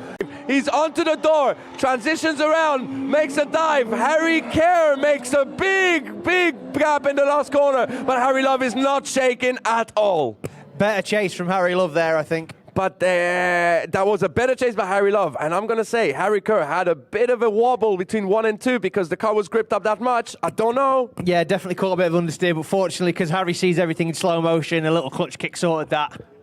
I mean, yeah, he's pretty much like a Terminator there. Like, he's just shooting for... He's got the eyeballs for it, because they're full of petrol. They're bright red. Yeah. He's got a mark on Harry Love's door now, and he's going to focus and basically just entirely get a paper distance between them. Harry Love will be able to feel Harry Kerr blinking on this run. Well, let's find out. So here we go. We're sending them. Harry Kerr is in front of Harry Love. Initiation.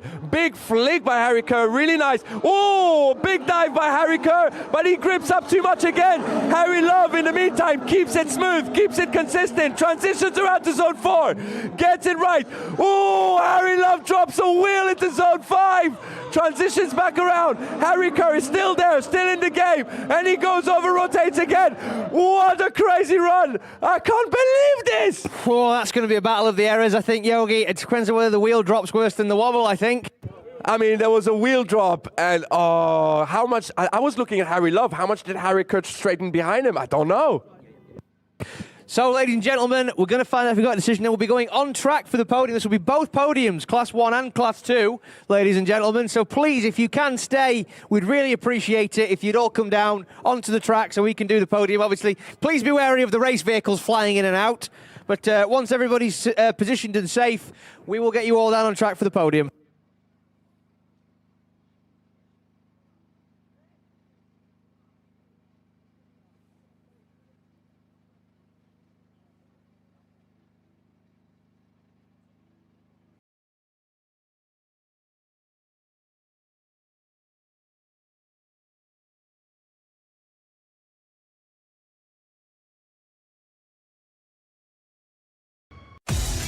Going to Yogi has actually, he's so keen to find out the result, he's gone in to accost the judges while they confer.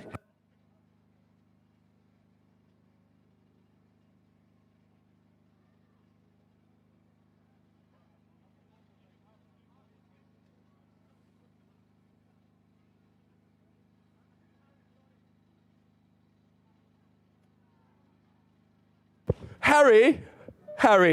We're not going one more time again. Don't say we're going one more time again. I'm not going to tell you we're going one more time.